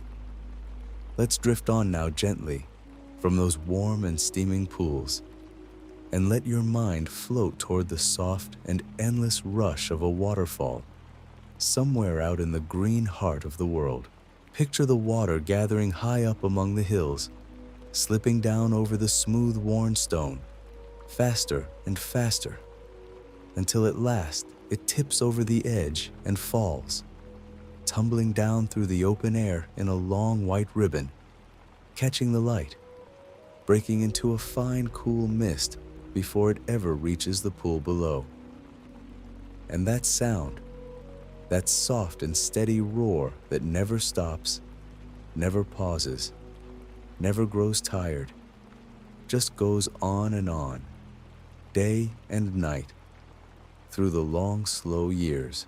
There's a reason so many people find that sound so deeply restful.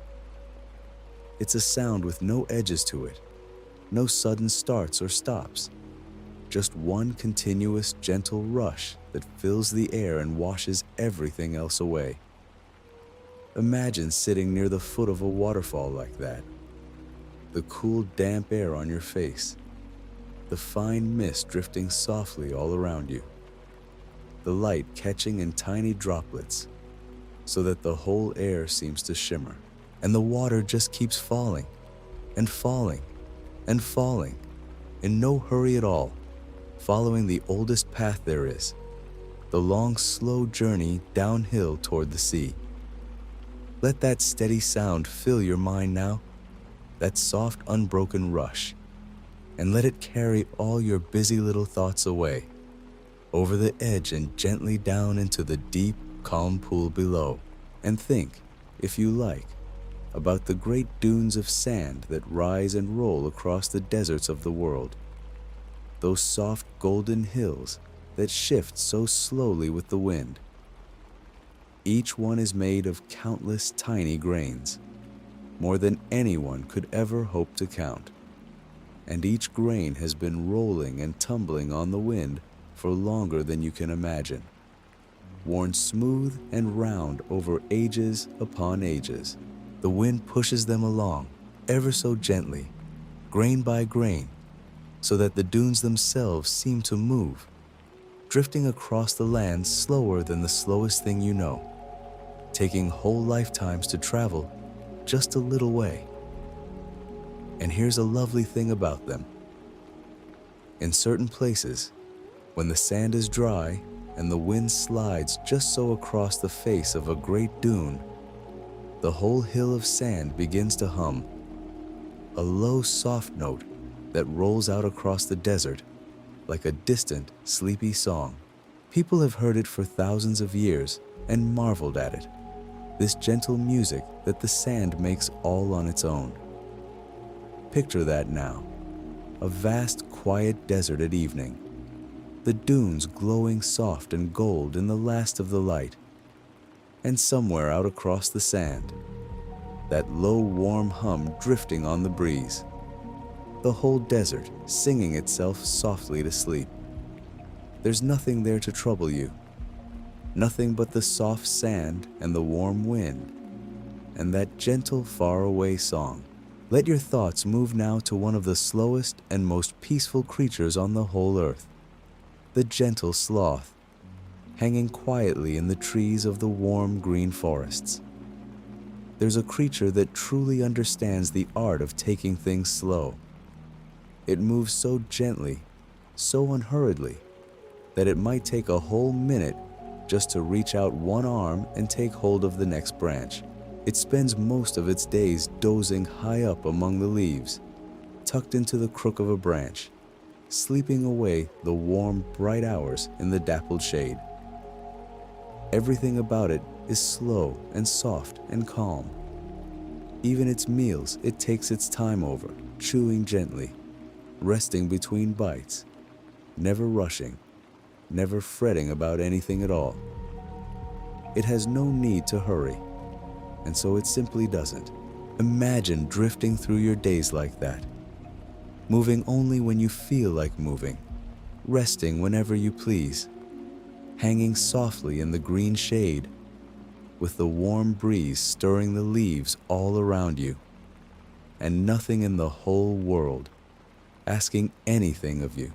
There's a deep, quiet wisdom in that gentle, slow way of being, and you can borrow a little of it now as you lie here in the dark, letting yourself grow slower and softer and calmer with every breath, in no hurry at all to be anywhere but exactly where you are. And think, too, of the great slow beauty of a pearl, forming quietly inside its shell at the bottom of the warm, shallow sea. It begins with the tiniest thing, a single grain of sand, perhaps, that slips inside the shell of an oyster resting on the seabed. And rather than fight it or fret over it, the oyster simply begins, ever so slowly, to smooth it over, wrapping it in layer after gentle layer of soft shimmering stuff, one thin coat at a time, over months and years, and sometimes many years more. And slowly, so slowly you could never watch it happen, that little rough grain becomes a smooth and glowing pearl, round and pale and lovely, all because the oyster answered a small trouble with patience instead of struggle. I find something wonderfully soothing in that. A little grain of grit turned gently over the years into something soft and beautiful, simply by being wrapped in patience, layer upon quiet layer, down there in the calm, dark water. Picture that now, an oyster resting on the seabed in the soft blue-green light, the water swaying gently overhead, and inside its shell, hidden away, a pearl growing slowly in the dark, one gentle layer at a time, asking nothing, hurrying nothing, just quietly becoming lovely over the long, slow years. Let yourself sink a little deeper still, and let's think about something old and golden and wonderfully patient. The amber that you sometimes find washed up on quiet shores. Long, long ago, longer than almost anything, the trees of ancient forests wept soft drops of sticky resin from their bark, golden and slow, oozing gently down the trunk. And sometimes a little of that resin would fall and be buried, and there beneath the ground it would rest for ages upon ages, growing slowly harder and clearer, until at last, after millions upon millions of years, it became amber, warm and golden and glowing, like a little piece of ancient sunlight held forever in stone. And now and then, deep inside a piece of amber, you might find a tiny leaf, or a little seed, or some small ancient thing, held so gently and so perfectly that it looks as though it were caught only yesterday, though truly it has been sleeping in there since long before there were people, or mountains as we know them, or almost anything at all. Imagine holding a warm golden piece of amber up to the light, turning it slowly, watching the light glow softly through it, and thinking of the ancient forest where it began, so impossibly long ago, and how it has simply rested, patient and calm, through all those countless quiet years. There's such deep peace in that, such a gentle sense of time moving slowly and softly onward, carrying everything along in its own unhurried way. Let's drift now toward the shore at low tide, where the sea has drawn gently back and left behind those small, quiet worlds we call tide pools.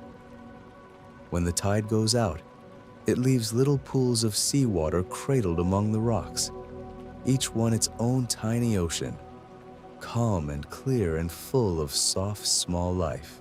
There are little creatures there that have learned to live between two worlds, covered by the sea for part of the day and left in the open air for the rest, rising and falling with the same slow rhythm of the tides that we thought about a while ago. And in the stillness of a tide pool, everything is gentle and small and unhurried. A little crab picks its careful way across the sand at the bottom. Soft fronds of green sway ever so slightly in the clear, still water. Tiny shells cling quietly to the rocks, waiting patiently for the sea to come rolling back and cover them once more. Picture yourself crouched beside a tide pool on a soft gray evening.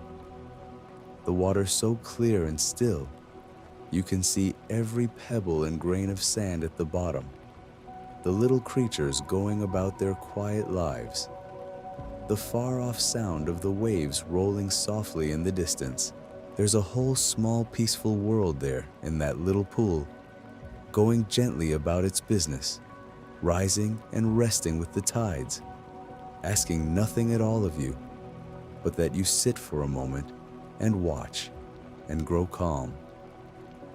And now let your mind sink down beneath the surface of the sea, down into the soft green light of a kelp forest, one of the loveliest and most peaceful places in all the wide ocean. Picture great long ribbons of kelp rising up from the seabed far below, swaying so slowly and so gently in the moving water, reaching up and up toward the pale light shining down from above. They grow tall as the tallest trees on land, whole underwater forests of them, and they move all together in the slow swaying of the current, back and forth, in a rhythm so gentle and so patient, it could soothe anyone right off to sleep.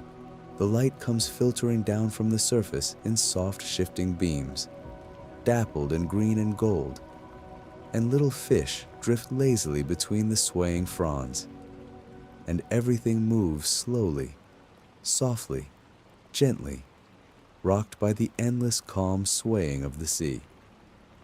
There's no rush down there, no sharp edges, nothing sudden at all, just the tall green kelp swaying and swaying in the soft dim light, and the water moving through it, slow and cool and endless. Imagine floating there, weightless and calm, held up by the gentle water, the great soft ribbons of kelp swaying all around you, the light drifting down in soft green beams, and the whole quiet forest rocking you slowly, slowly, back and forth. Let that gentle swaying settle into you now, that soft and endless rhythm, and let it rock you a little deeper toward sleep. Let's rise back up to the warm, bright air now, and think about the great gentle journeys of the butterflies, those soft-winged travelers of the summer world. There are certain butterflies, small and light as a whisper, that set off each year on journeys of astonishing length, drifting on the wind across whole countries, from the cool lands of the north down to the warm forests of the south, and back again the following year. It seems almost impossible that something so small and so soft could travel so far, on wings as thin as tissue, carried gently on the breeze mile after mile after mile. And they don't hurry. They drift along, riding the warm air, resting on flowers in the sunshine, sipping a little sweetness here and there, sleeping folded up quietly on a branch when the evening comes. Whole generations of them make the journey, one after another, following the same soft invisible paths their kind have followed for longer than anyone can say. And at the end of it, in certain quiet forests, they gather in their millions, resting on the trees, so many of them that the branches seem to be covered in soft, trembling color, all of them settling in together to wait out the cool months in gentle rest. Picture that now, a whole quiet forest, the trees soft with the wings of countless resting butterflies, all of them still, all of them calm, all of them having traveled so very far to reach this one peaceful place, and now doing nothing at all but resting, warm and safe among the trees. There's such gentleness in that, such soft and patient wandering, and such deep rest at the end of the long road. Let yourself grow heavier still now, sinking softly down into the warmth of your bed as we drift on together through the quiet of the night. And let's think, as we go, about the soft mist that gathers over a meadow in the cool of the early morning. Though, of course, you'll be sleeping long before then. When the warm day gives way to the cool of the night, the air just above the grass grows gently cool, and the moisture in it settles into a soft, low mist that lies over the fields, pale and still, hardly moving at all. It gathers in the low places, in the hollows, and along the quiet streams, so that in the gray light before dawn, the whole land seems to be resting under a soft blanket of silver. Everything is muffled and gentle and still. The tops of the trees rise up out of the mist like soft, dark islands. A single bird might call somewhere far off, its voice soft and clear in the quiet. And the mist just lies there, patient and calm, waiting for the first warm touch of the morning sun to lift it slowly, softly, back up into the air. Picture that stillness now, that soft gray hush lying over the sleeping fields, everything cool and quiet and gently veiled. The whole world holding its breath in the deep peace of the small hours.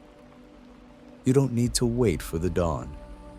You can simply rest here in the soft gray stillness, wrapped up warm and safe, while the mist lies gently over the meadows and the whole world sleeps.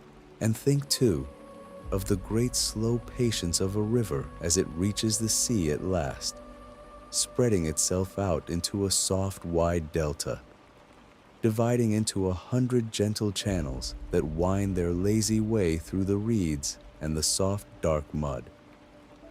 After its long journey down from the mountains, through the hills and across the plains, the river finally slows and spreads and softens, letting go of all its hurry, wandering this way and that through the low, flat land in no rush at all to meet the sea.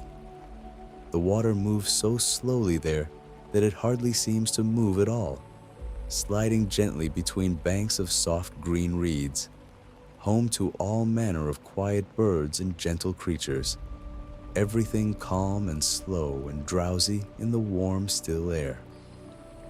And little by little, grain by grain, the river lays down the soft, rich earth it has carried all that long way, building up the land ever so slowly, patiently, over the long, slow years. Picture that now, the wide, calm delta at evening, the water moving so softly through the reeds, the sky turning soft and rosy overhead, the reeds swaying ever so gently in the warm breeze, and everything slowing down and quieting and coming at last to rest, the way the great river itself comes at last to its long-awaited rest in the wide and welcoming sea. And you can come to rest now too, in just the same way, letting go of all your hurry, spreading out soft and calm and still, drifting gently toward the deep, quiet sea of sleep. And now let's drift on together to something soft and quiet that happens far out at sea, where the water is deep and dark and no land can be seen in any direction. Out there, when the night comes down and the surface goes still, tiny living things rise up slowly from the deep, floating gently toward the top of the water in the dark. It's the largest movement of living creatures anywhere on the whole earth, and it happens every single night, all across the wide oceans of the world. And yet it makes no sound at all. Countless small and gentle creatures, each one no bigger than a grain of rice, drifting slowly upward through the dark water as the stars come out overhead. And then, as the first pale light of morning begins to show, sinking softly back down into the deep again, over and over, night after night, in a rhythm as old and as patient as the sea itself. Picture that now, the calm dark water and all those tiny drifting lives rising so gently through it. No rushing, no hurry, just a slow and silent tide of small soft creatures moving up toward the moonlight and then down again, into the deep. There's something wonderfully soothing in that. A whole ocean quietly breathing in and out with the coming and going of the light. And you can breathe along with it now, slow and soft and easy, rising and settling, rising and settling, drifting a little deeper into rest with every gentle breath. And think too of the great slow rhythm of the tides themselves, the way the whole ocean leans in toward the land and then draws softly back again, twice each day, all around the world. On some quiet shore right now, the water is creeping gently up the sand, covering the little stones and the strands of seaweed and the small round pebbles, filling the pools and lapping softly at the base of the dunes. And somewhere else, on some far shore, the water is easing back out again, uncovering the wide wet sand and the glistening flats where the seabirds come to walk. It never stops, this slow, soft breathing of the sea, this patient rise and fall, and it has been going on for longer than there have been eyes to watch it. Grain by grain, the tides smooth the sand and turn the pebbles and shape the quiet edges of the world, never in any rush, never with any effort, just the gentle, endless coming and going of the water against the land. Let yourself feel that slow rhythm now, that soft, unhurried rise and fall, and let it carry you, the way the tide carries a little boat that has slipped its rope and drifts off softly on the calm water, going nowhere in particular, in no hurry at all. Let your thoughts move now to something small and green and endlessly patient. The tiny drifting plants that fill the sunlit waters near the surface of the sea. They're so small that you could never see a single one on its own, and yet there are so very many of them, spread so wide across the great oceans of the world, that together they make a good part of the fresh, clean air that you're breathing in right now, slow and soft and easy. Every second breath you take, near enough, comes from these tiny green drifters floating quietly in the sunlit sea, going about their gentle work without a sound, turning the light of the sun into the very air that keeps us all alive. Isn't that a lovely thing to think about as you settle down to rest, that somewhere out on the calm, bright water, in a place you'll likely never go, these countless tiny lives are quietly making the breath that fills your lungs and asking nothing at all in return. Just breathe with them now, slow and gentle, in and out, and let each soft breath carry you a little further down towards sleep. And here's another quiet wonder to rest your mind upon. Far out in the deep, dark parts of the ocean, so deep that no light from the sun could ever reach, there are gentle, warm springs rising up from the floor of the sea, and around them whole communities of soft, strange life have gathered, living in the warm dark without ever once needing the sun.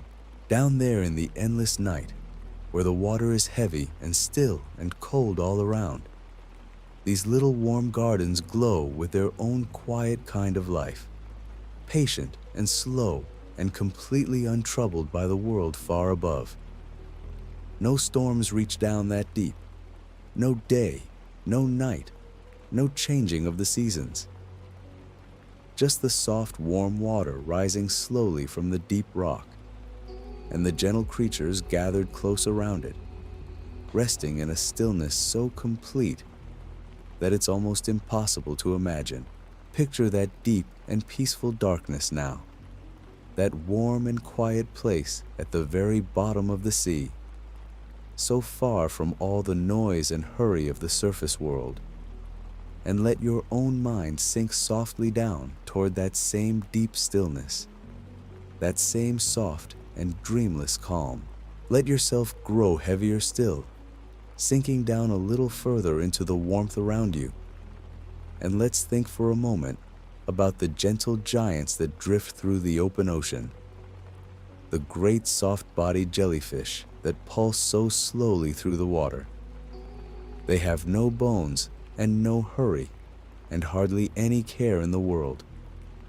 They simply open and close ever so gently, drifting along with the current, letting the water carry them wherever it will. Some of them are so old a kind that they were drifting through the seas long, long before there were fish, before there were trees, before there was very much of anything at all on the land. And still they drift, opening and closing, soft and slow and silent, glowing sometimes with the faintest light as they move through the dark water, asking nothing, chasing nothing, just floating gently along on the great slow currents of the sea. There's such deep peace in that, such perfect ease, and you can let yourself drift in just the same way now, carried along softly by the quiet current of the night, going wherever it takes you, in no hurry at all to arrive. And think now of the soft, warm rain that falls on the great green forests near the middle of the world, where it is warm all the year long, and the rain comes gently almost every single day. In the late afternoon, the clouds gather softly overhead, and then down comes the rain, warm and steady, pattering on the wide green leaves, running in little rivers down the trunks of the trees, dripping from leaf to leaf all the way down to the soft, dark ground far below. And the whole forest drinks it in, quietly and gratefully, every leaf and root and living thing. And the air fills with that soft green smell of wet leaves and warm earth and growing things. And when the rain has passed, the forest steams gently in the warm air, and the water drips slowly, softly, from leaf to leaf, long after the rain itself has stopped, so that the sound of gentle dripping goes on and on, soft and soothing, deep into the evening. Picture that now, the warm green forest after the rain, the soft dripping of the leaves, the quiet steam rising into the still air, everything wet and green and peaceful and calm. And let that soft sound fill your mind now, that gentle, endless dripping, one soft drop after another, slower and slower, carrying you down towards sleep. Let your thoughts wander now to the quiet creatures that live their whole slow lives in the dark of caves, deep beneath the hills, where no light has ever reached. Some of them have lived in that darkness for so many long ages that they've quite given up their eyes altogether, having no need of them down there, and they move through the still black water of the underground pools with a slow, soft grace, feeling their way gently through a world that is always dark, always cool, always perfectly still. There are no seasons down there, no wind, no weather, no day, and no night. Just the endless quiet dark and the soft drip of water somewhere far off, echoing gently through the hollow stone. And these gentle creatures drift and feel their way through that darkness, patient and unhurried, living long, slow lives in the deep quiet of the underworld, untroubled by anything at all. There's a strange, soft comfort in imagining that, a whole hidden world of perfect stillness and perfect dark, folded away deep beneath the busy surface of things, calm and quiet and utterly at peace. And you can rest there too, in that soft, imagined dark, safe and warm and wonderfully still. And now let's rise up gently from the deep places and think of something high and soft and slow. The great white clouds that build up on a warm, still day into towering mountains in the sky. All afternoon they grow, ever so slowly, piling up higher and higher, soft and white and rounded, drifting along so lazily that you could watch them for an hour and hardly see them move. And yet, if you really watch, if you keep your eyes soft and patient, you'll see them changing all the while, one soft edge folding gently into another, one great pillowy shape melting slowly into the next, forever building and forever dissolving, in no hurry to be anything in particular. Whole mountains of soft white vapor, drifting high above the sleeping land, catching the warm gold of the low sun on their upper edges, while their soft bellies turn a deep and dreamy gray. Picture that now, those great slow clouds drifting through the warm evening sky, changing so gently, so patiently, and let your own thoughts drift along with them, changing softly, dissolving gently, melting one into another, and drifting slowly out of reach as you sink down toward sleep. Let yourself settle deeper still, and let's think about the soft, slow falling of the leaves onto the still surface of a woodland pond in the quiet of autumn. One by one, they let go of the branches high above and come spinning gently down through the still air, turning over and over so slowly, drifting this way and that, until at last they settle without a sound on the smooth, dark water, and there they float, red and gold and soft brown, each one sending out the tiniest ripple as it lands, a soft ring spreading gently outward across the still pond, and then fading away to nothing. And the pond just holds them there, gently, patiently, a soft scattering of colored leaves resting on the quiet water, mirrored perfectly in the smooth, dark surface, while the light fades slowly from the sky, and the wood grows still and quiet all around. There's no sound at all but the soft occasional touch of another leaf settling on the water, and the faint stir of the breeze in the branches overhead.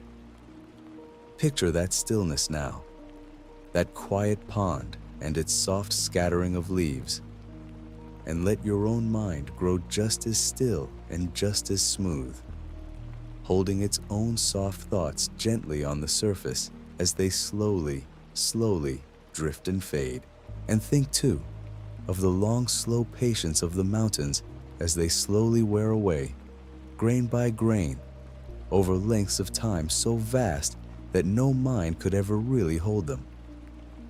Every drop of rain that falls upon the high stone, every soft touch of frost, every gentle finger of ice that creeps into a crack, works away at the mountain so slowly so patiently, carrying it off a grain at a time, down the slopes, into the streams, along the rivers, all the way to the sea. And the mountain doesn't mind at all. It stands there through the long, slow ages, wearing away so gently that you could watch it your whole life long and never see it change. And yet change it does, softening slowly, rounding slowly, settling slowly, back down toward the sea from which so much of it first came.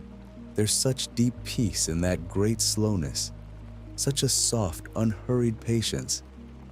And it can teach us something as we lie here in the quiet dark, that there's no need to rush, no need to hurry, that the greatest things in all the world take their own slow time and are never troubled by it at all. So let go of all your hurry now, the way the mountain lets go of its stone, softly, gently, a grain at a time, sinking slowly and peacefully down toward the deep, quiet sea of sleep. And let yourself grow heavier still, softer still, calmer still, drifting on through the gentle dark, safe and warm and wonderfully at rest. And let your thoughts wander now to the great slow giants of the far-off islands, the ancient tortoises that live longer than almost anything else that walks upon the land. There are some of them out there right now, moving so slowly across the warm grass that were already old when your grandparents were small children. They can live 100 years and more, some of them well past 150, carrying their great domed shells through the long sunlit days, never hurrying, never fretting, cropping the soft green leaves, and then settling down in the shade to rest through the heat of the afternoon.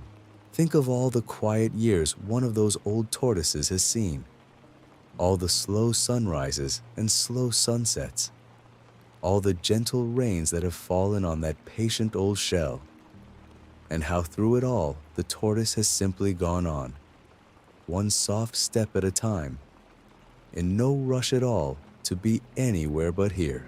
There's such a deep calm in a creature like that, such an unhurried ease, and you can borrow a little of it now as you lie here in the dark, letting the slow, steady rhythm of that ancient life carry you gently down toward sleep. And think, too, of the seahorses, those tiny curling creatures that drift so softly through the warm, shallow seas.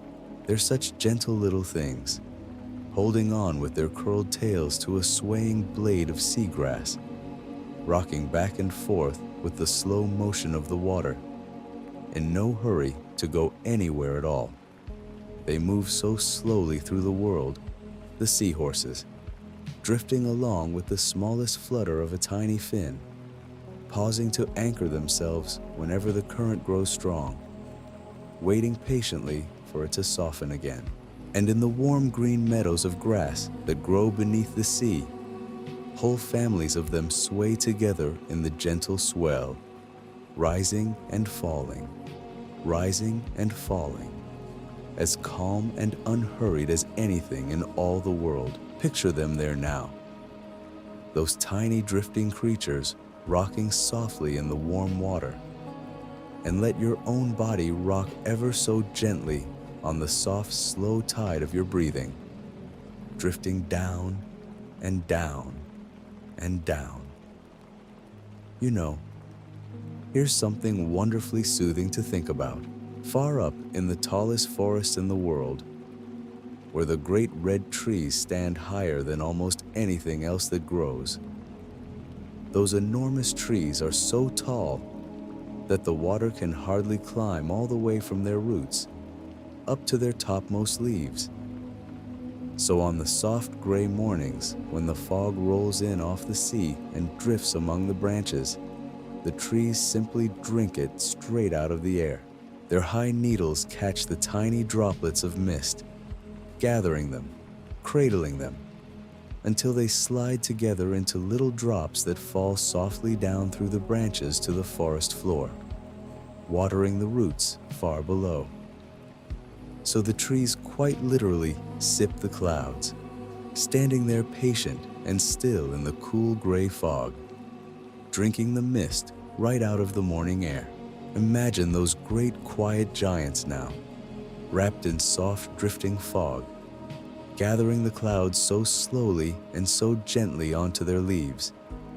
And let that soft gray stillness settle over your own mind as you sink down deeper into rest.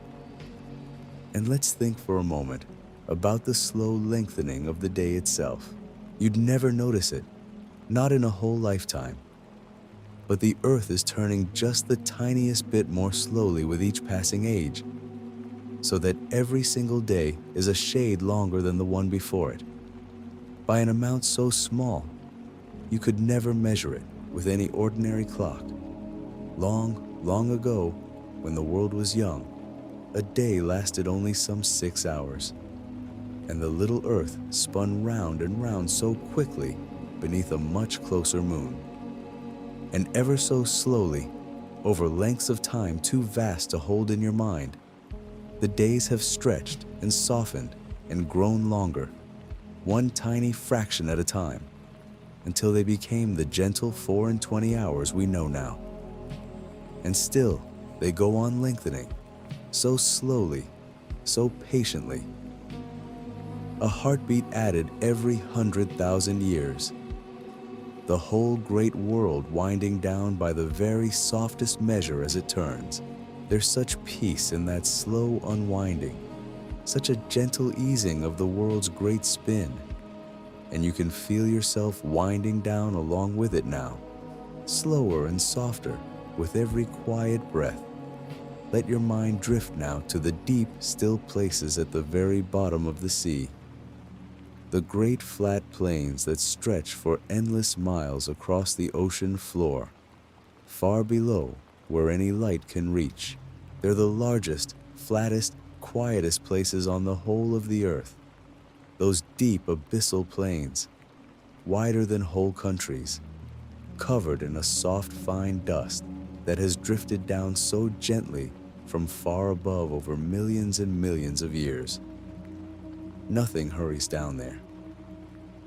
The water lies almost perfectly still, cold and dark and calm. And the soft, pale dust settles grain by grain, so slowly that in 1,000 years it builds up no thicker than the width of your finger. Now and then, some small, soft creature drifts across that great dark plain, moving slowly through the endless quiet. But mostly, it is simply still, a vast and peaceful stillness, holding the whole weight of the ocean above it without the slightest complaint.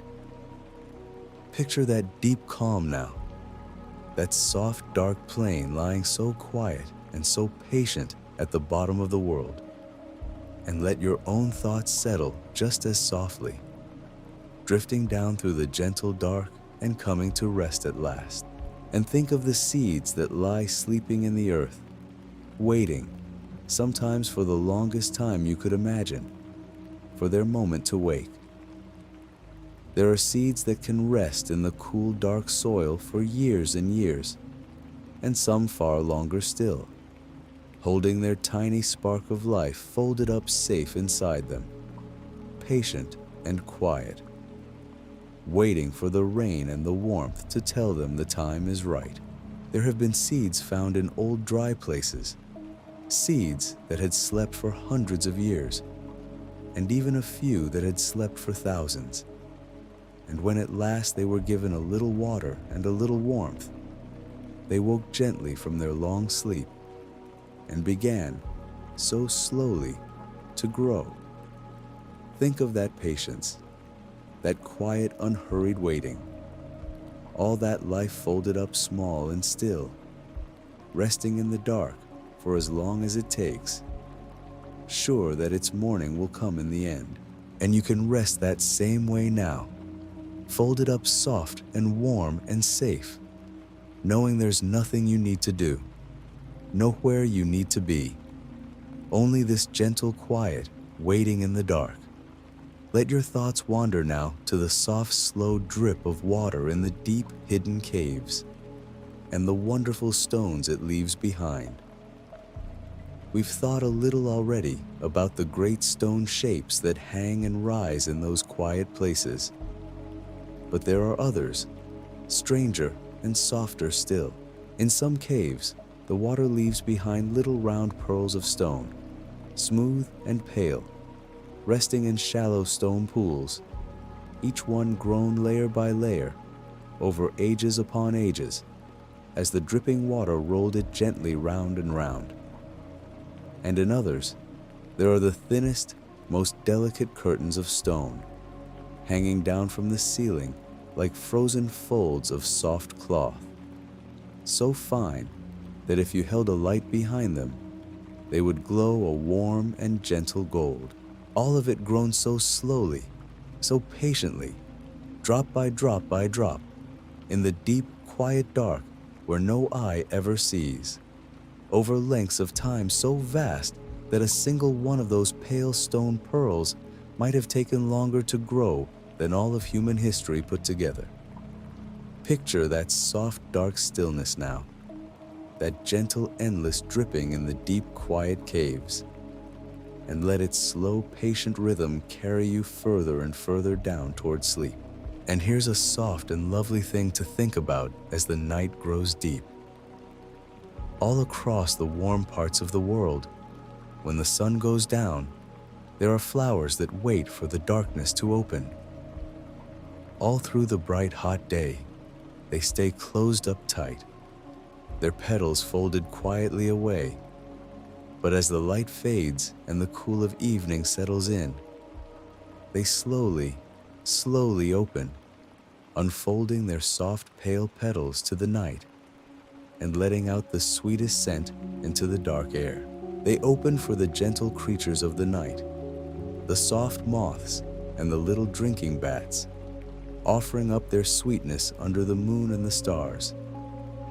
And there they stay, glowing pale in the darkness, open and calm and fragrant, all through the quiet hours until the first light of morning tells them it's time to close again.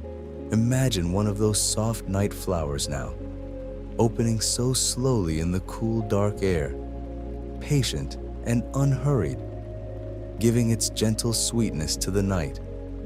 And let your own breathing grow just as slow and just as soft as it opens petal by petal in the quiet. Let yourself sink a little deeper still, and let's think about the slow building of new land from the deep, warm heart of the earth.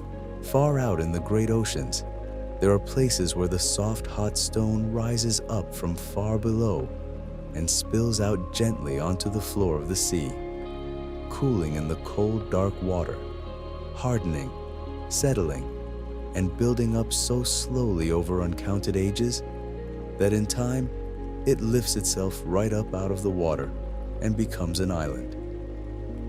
And so new land is born, so slowly, so patiently, a little at a time, rising up from the deep, warm heart of the world to lie at last in the sun and the rain. And once it's there, the first soft green things come drifting in on the wind and the waves, a seed here, a spore there, until slowly, the bare new stone grows a soft green coat of life and becomes a quiet place where creatures live and rest. Think of that slow, gentle making of the world, that patient building up of new land grain by grain and age by age, and let it remind you that everything comes in its own good time, that there's no need at all to hurry as you drift softly on toward sleep. And think too of the gentle manatees, those great soft rounded creatures that drift so slowly through the warm shallow waters of the world.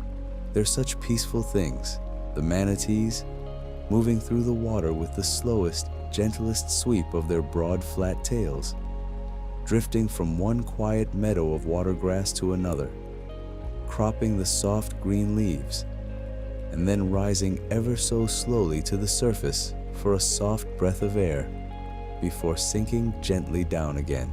They spend their long, calm days doing little more than eating and resting and drifting in the warm, still water, in no hurry to be anywhere, untroubled by anything at all, as slow and soft and peaceful as any creature could ever be.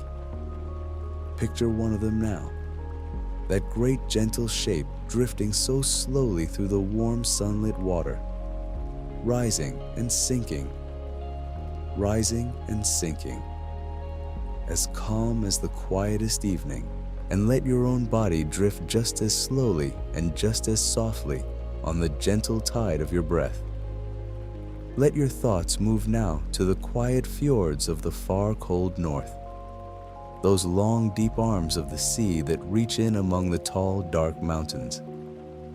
Long, long ago, the great rivers of ice came grinding their way down through the land, so slowly, so patiently, carving out these deep, steep valleys as they crept along. And then when at last the ice melted and drew back, the sea came flowing softly in to fill them. And now they lie there, still and deep and dark, those long, quiet waters cradled between the high stone walls, so sheltered and so calm that the surface often lies as smooth as a mirror, holding the reflection of the mountains and the soft gray sky without a single ripple. The water in them can be deeper than the mountains are tall, deep, dark, cold water lying perfectly still in the shelter of the stone, so quiet that a soft sound carries all the way across and comes echoing gently back from the far side. Imagine that deep, still, calm now, that long, quiet water lying so smooth between the tall, dark hills, and let your own mind grow just as still and just as deep, holding the whole quiet night in perfect peace. And let's think, as the night grows deeper still, of the soft, steady falling of the snow in the high, silent places of the world, where it comes down not for an hour or a night, but for months on end, quietly, patiently, layer upon layer upon layer. Up in the great cold heights, the snow that falls in winter never fully melts away, and so it stays, and more falls on top of it, and more again, pressing the old snow down softly beneath the new, until far below the surface it slowly, slowly turns to ice, so old and so deeply pressed that it holds within it tiny bubbles of air from ages long, long past.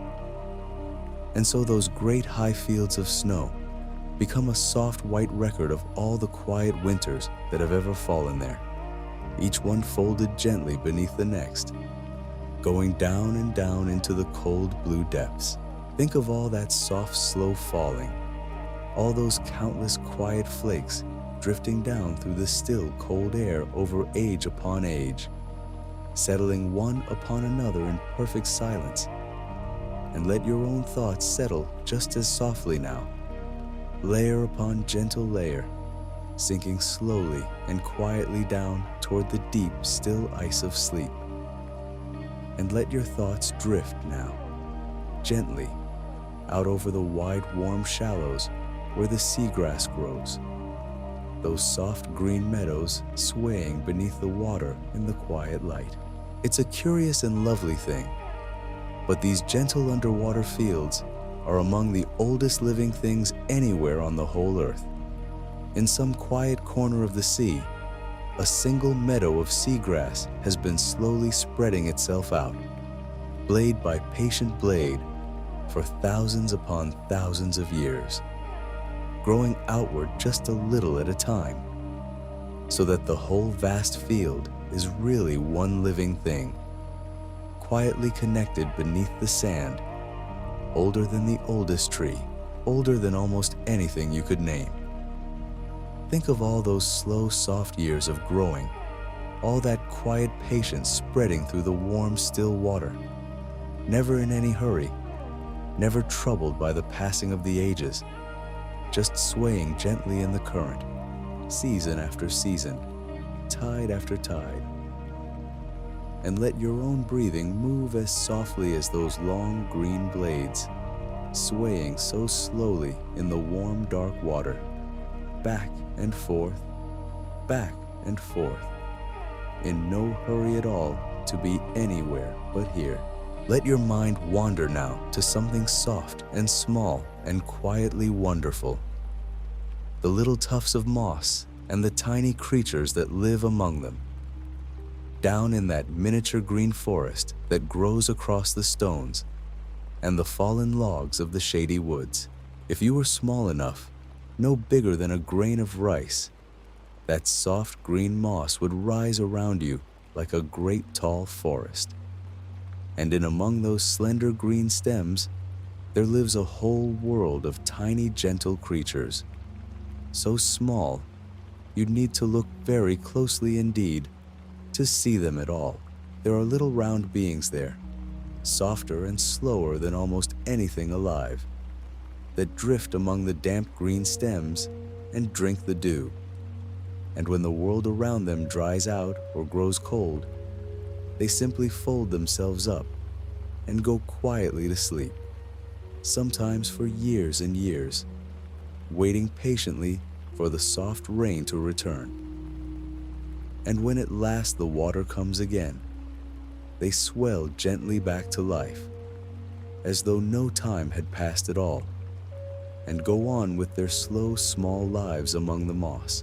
Think of that tiny, quiet world down there, that soft green forest full of patient little sleepers, all of them resting so deeply and so peacefully. And let yourself rest just as deeply now, just as softly, folded up warm and safe in the quiet of the night.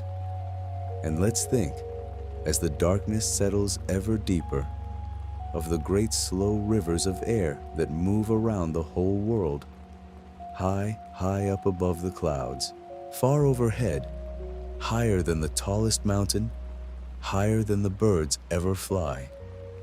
There are winds that stream steadily around the entire planet, wide rivers of moving air that circle the earth without ever stopping, carrying the weather along with them, gently shepherding the clouds from one part of the world to another. They flow always in the same great patient direction, around and around, so that a soft wisp of cloud borne over the wide ocean might drift for days and days upon those high steady currents before it finally comes to rest and lets its rain fall on some distant quiet land. Everything up there moves in long slow circles, unhurried and serene, the whole sky turning gently like a great soft wheel that never stops and never tires. Picture those high quiet rivers of air flowing so smoothly and so endlessly around the sleeping world, carrying the soft clouds along on their long, slow journeys. And let your own thoughts drift along with them now, floating so easily, so gently, on that great calm current high above the quiet earth. Let yourself sink a little deeper still, and let's think about the soft, warm sands of the great deserts at night, and the way they hold the memory of the day's heat long after the sun has gone down. All through the long, bright day, the sun pours down upon the desert, and the sand drinks in that warmth, holds it deep within itself, grain by countless grain. And then when evening comes, and the sky turns to rose and violet, and at last to deep, soft dark, the air above the sand grows cool and still. But down in the sand, the warmth lingers on, held gently through the quiet hours of the night. And so the little creatures of the desert, the small soft things that hid away all through the burning day, come out now into the cool, calm dark and rest upon that gently warming sand, curled up snug against the lingering heat of the vanished sun. Above them, the desert sky fills with more stars than you could ever see anywhere else. For there are no city lights out there to dim them, just the deep, clear dark, and all those countless quiet points of silver light. Think of that soft, warm sand, holding the memory of the day so gently through the night, and all those little creatures resting easy upon it beneath the wide, starry sky. And let yourself rest just as easy now, warm and safe and perfectly at peace. And now let your thoughts drift down, ever so slowly, to the quiet mud at the bottom of the still ponds and the slow marshes, that soft, dark ooze where so many creatures pass the cold season sleeping. When the winter comes and the top of the pond grows cold, and sometimes a soft skin of ice spreads over the surface, there are little frogs and gentle turtles that settle down into that soft mud at the bottom. And there they wait, out the whole long cold season in the deepest, quietest sleep. Their little hearts slow right down, so slow you could count many long moments between one soft beat and the next.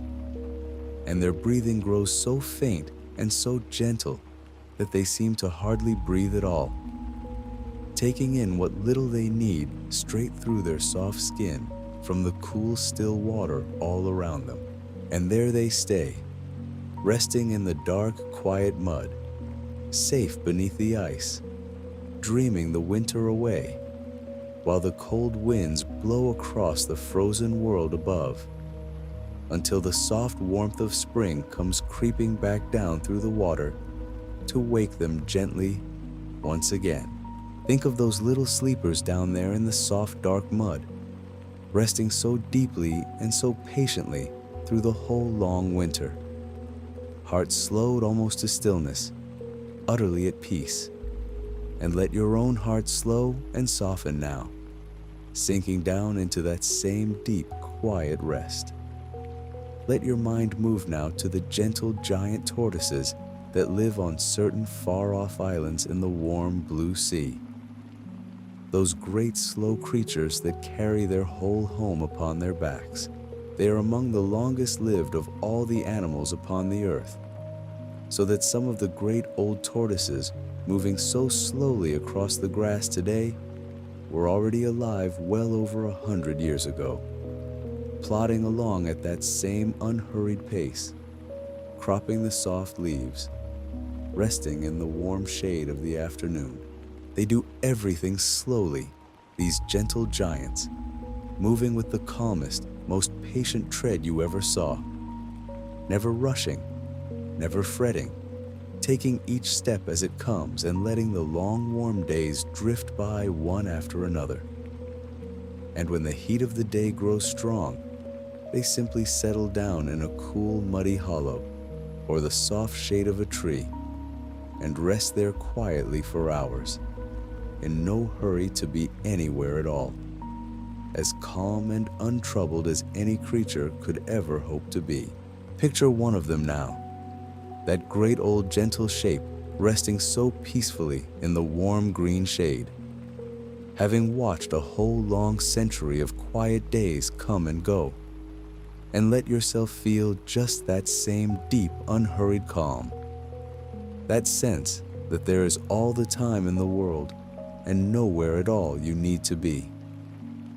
And let's think now, as the night grows softer still, of the quiet islands that lie scattered across the wide, warm seas, and how each one was born so slowly and so patiently from the deep. Far out in the middle of the great ocean, so far from any other land that a bird would tire long before it ever reached them, there are little green islands rising from the endless blue, and every one of them was made, long ago, by the slow, gentle building of the earth from far below. And once the bare new land had risen from the waves, the sea and the wind began, ever so gently, to bring it life. A single seed, perhaps, drifting for weeks upon the current, washed up at last on the empty shore and took root in the fresh new soil. A soft tuft of down carried on the wind across all those endless miles of water, coming to rest on the young green slopes. And so, slowly, patiently, over ages upon ages, the bare rock grew soft and green and full of life, until it became one of those quiet paradises far out in the sea, made from nothing but a little seed and a little time, and the endless, gentle patience of the world. Think of those far green islands resting so peacefully in the wide blue sea, each one grown so slowly from the deep, and let your own thoughts drift out to them now, floating so easily across the calm, warm water toward that soft, green, quiet shore. Let yourself grow heavier still now, sinking a little deeper into the warmth around you. And let's think about the soft, slow drifting of the great flocks of flamingos across the pale, still lakes where they gather. In certain quiet corners of the world, there are wide, shallow lakes, so flat and so smooth that they mirror the whole pink evening sky. And there the flamingos gather in their thousands, standing so still and so calm in the shallow water on their long, slender legs. They move so slowly and so gracefully, dipping their curved, soft heads down into the water to feed, then lifting them again, drifting a step or two across the mirror-smooth shallows, in no hurry at all as the soft light of evening turns the whole world rose and gold around them. And as the sun sinks lower, many of them tuck one leg up beneath their soft feathers and settle their heads gently back against their bodies. And there they rest, standing so perfectly balanced and so perfectly still in the warm, shallow water, drifting off to sleep in the last soft glow of the day. You picture all those gentle, rosy birds standing so calm and so still on the mirror of the lake, the pink sky above them and the pink sky below, resting so peacefully as the light fades soft and golden all around. And let yourself grow just as still now, just as calm, settling down softly into the quiet of the night. And let your thoughts wander one last time this evening to the soft gray light that comes just before the dawn, in that gentle hush when the whole world lies at its very deepest rest. Long before the sun itself appears, before even the first bird stirs, there comes a slow, soft paling of the eastern sky, the faintest touch of gray spreading up from the horizon into the deep dark of the night. And in that quiet hour, everything lies still and hushed and waiting, the air at its coolest and calmest, the dew lying heavy and silver on every blade of grass, the whole world holding its breath in the deepest, gentlest quiet it ever knows. The night creatures have grown weary and gone to their rest, and the creatures of the day have not yet stirred. And so for a little while there is only that soft gray stillness, that perfect peaceful hush, spreading so gently over the sleeping land. It's the quietest, calmest moment in the whole turning of the world, and it comes around again every single day. That soft gray pause between the dark and the light, patient and gentle and endlessly serene. Think of that deep, still hush, lying so softly over the whole quiet world, that gentle gray moment of perfect rest before the dawn, and let yourself sink down now into that same deep stillness, that same soft peace, drifting quietly and easily toward the calm depths of sleep. And now, as we drift on together through these last few quiet minutes of the night, let your thoughts settle gently on the soft, slow work that goes on in the dark earth beneath the sleeping fields. All through the night, while the world above lies hushed and still, the little earthworms are moving so quietly through the soil, drawing the fallen leaves down into the ground, turning the earth over one small grain at a time, so patiently and so gently that a single little patch of garden might take them years and years to work all the way through. They ask for nothing, and they hurry for nothing. They simply move through the cool, dark soil in their own slow way, softening it and feeding it and making it ready for the roots and the seeds that will come. And because of their quiet, endless labor, the whole living skin of the earth stays soft and fed and gentle. Think of all that calm, unhurried work happening right now beneath the quiet fields, in the dark and the cool, and let your own body sink a little softer into the warmth around you as you think of it. And let your mind wander now to the trees standing so tall and so still in the dark, and to something wonderfully slow that happens inside them when the warm days come, when winter loosens its hold and the first mild air arrives. Deep within the trunk of every tree, the sap begins, ever so slowly, to rise. It lifts up from the roots far below, drawn upward through countless tiny channels no wider than a thread, climbing the whole great height of the tree so gradually that you could never see it move, carrying its quiet sweetness up into the highest branches to wake the sleeping buds. In some of the tallest trees, that gentle rising takes days and days to travel from the ground to the topmost leaves, a slow, patient tide moving upward through the living wood. There's no sound to it, no rush, just that soft, steady lifting, going on inside the still trees while the world sleeps around them. Picture that quiet, rising sweetness, climbing so gently through the tall, dark trees, and let yourself grow just as calm and just as unhurried now, settling deeper into the soft quiet of your bed. Let yourself go heavier still, and let's think for a moment about the great sand dunes of the desert and the way they move. You might think a dune is a still thing, a fixed and solid hill of sand. But each one is very slowly walking. Grain by grain, the wind lifts the sand up the gentle slope on one side and lets it tumble softly down the other.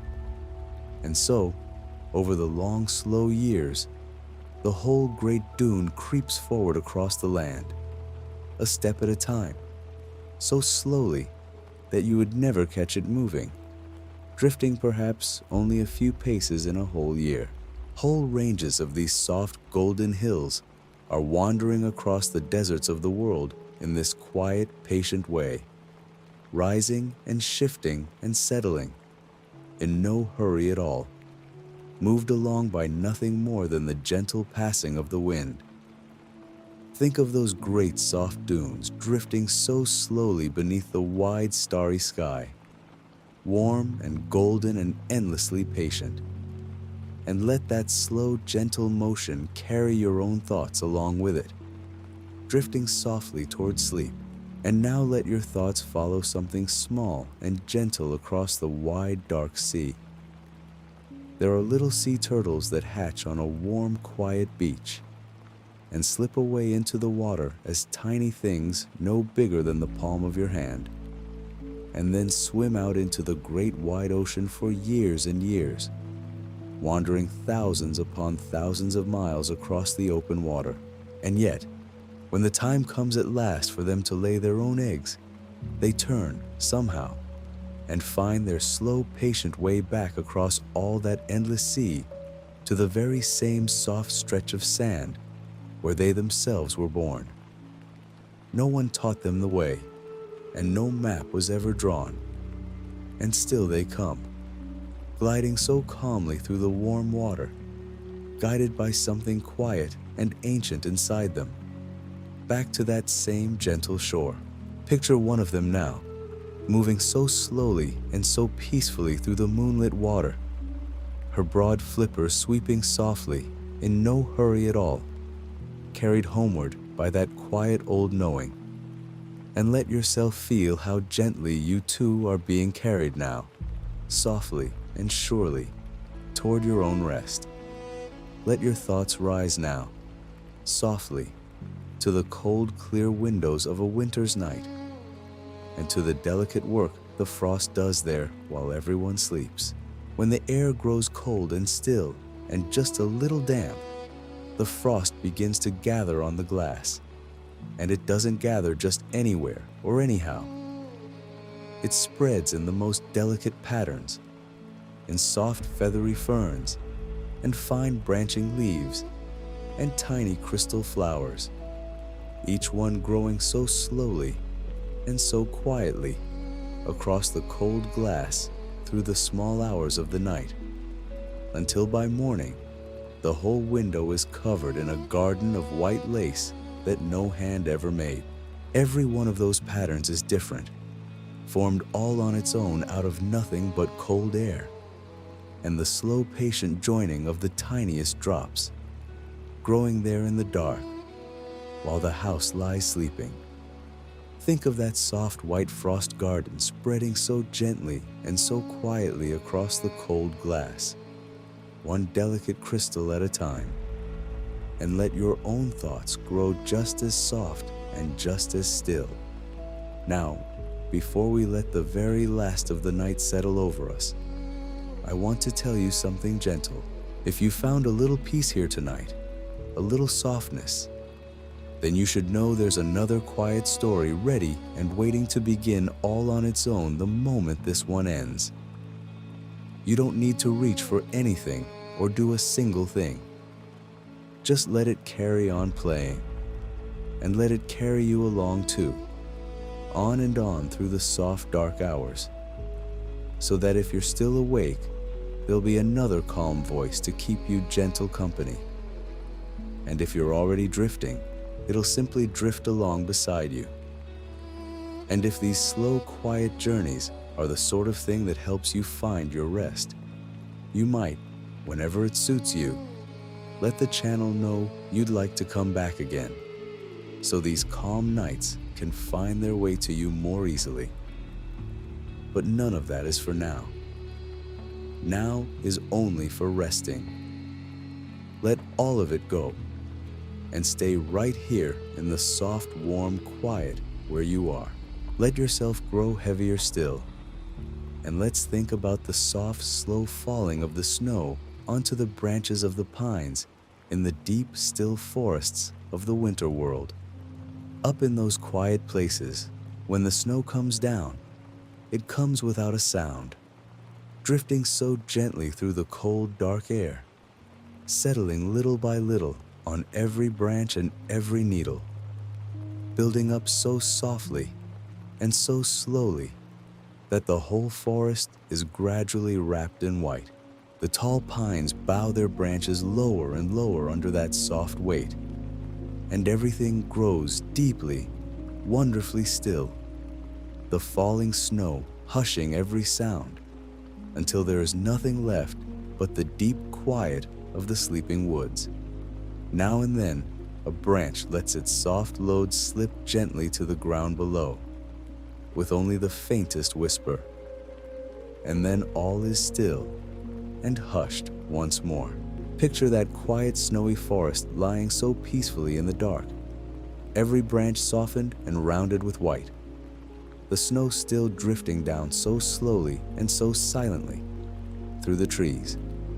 And let that deep, gentle hush settle over you now, softer and softer, quieter and quieter. And let your thoughts drift, one last gentle time, back out over the whole wide sleeping world we've wandered through together tonight.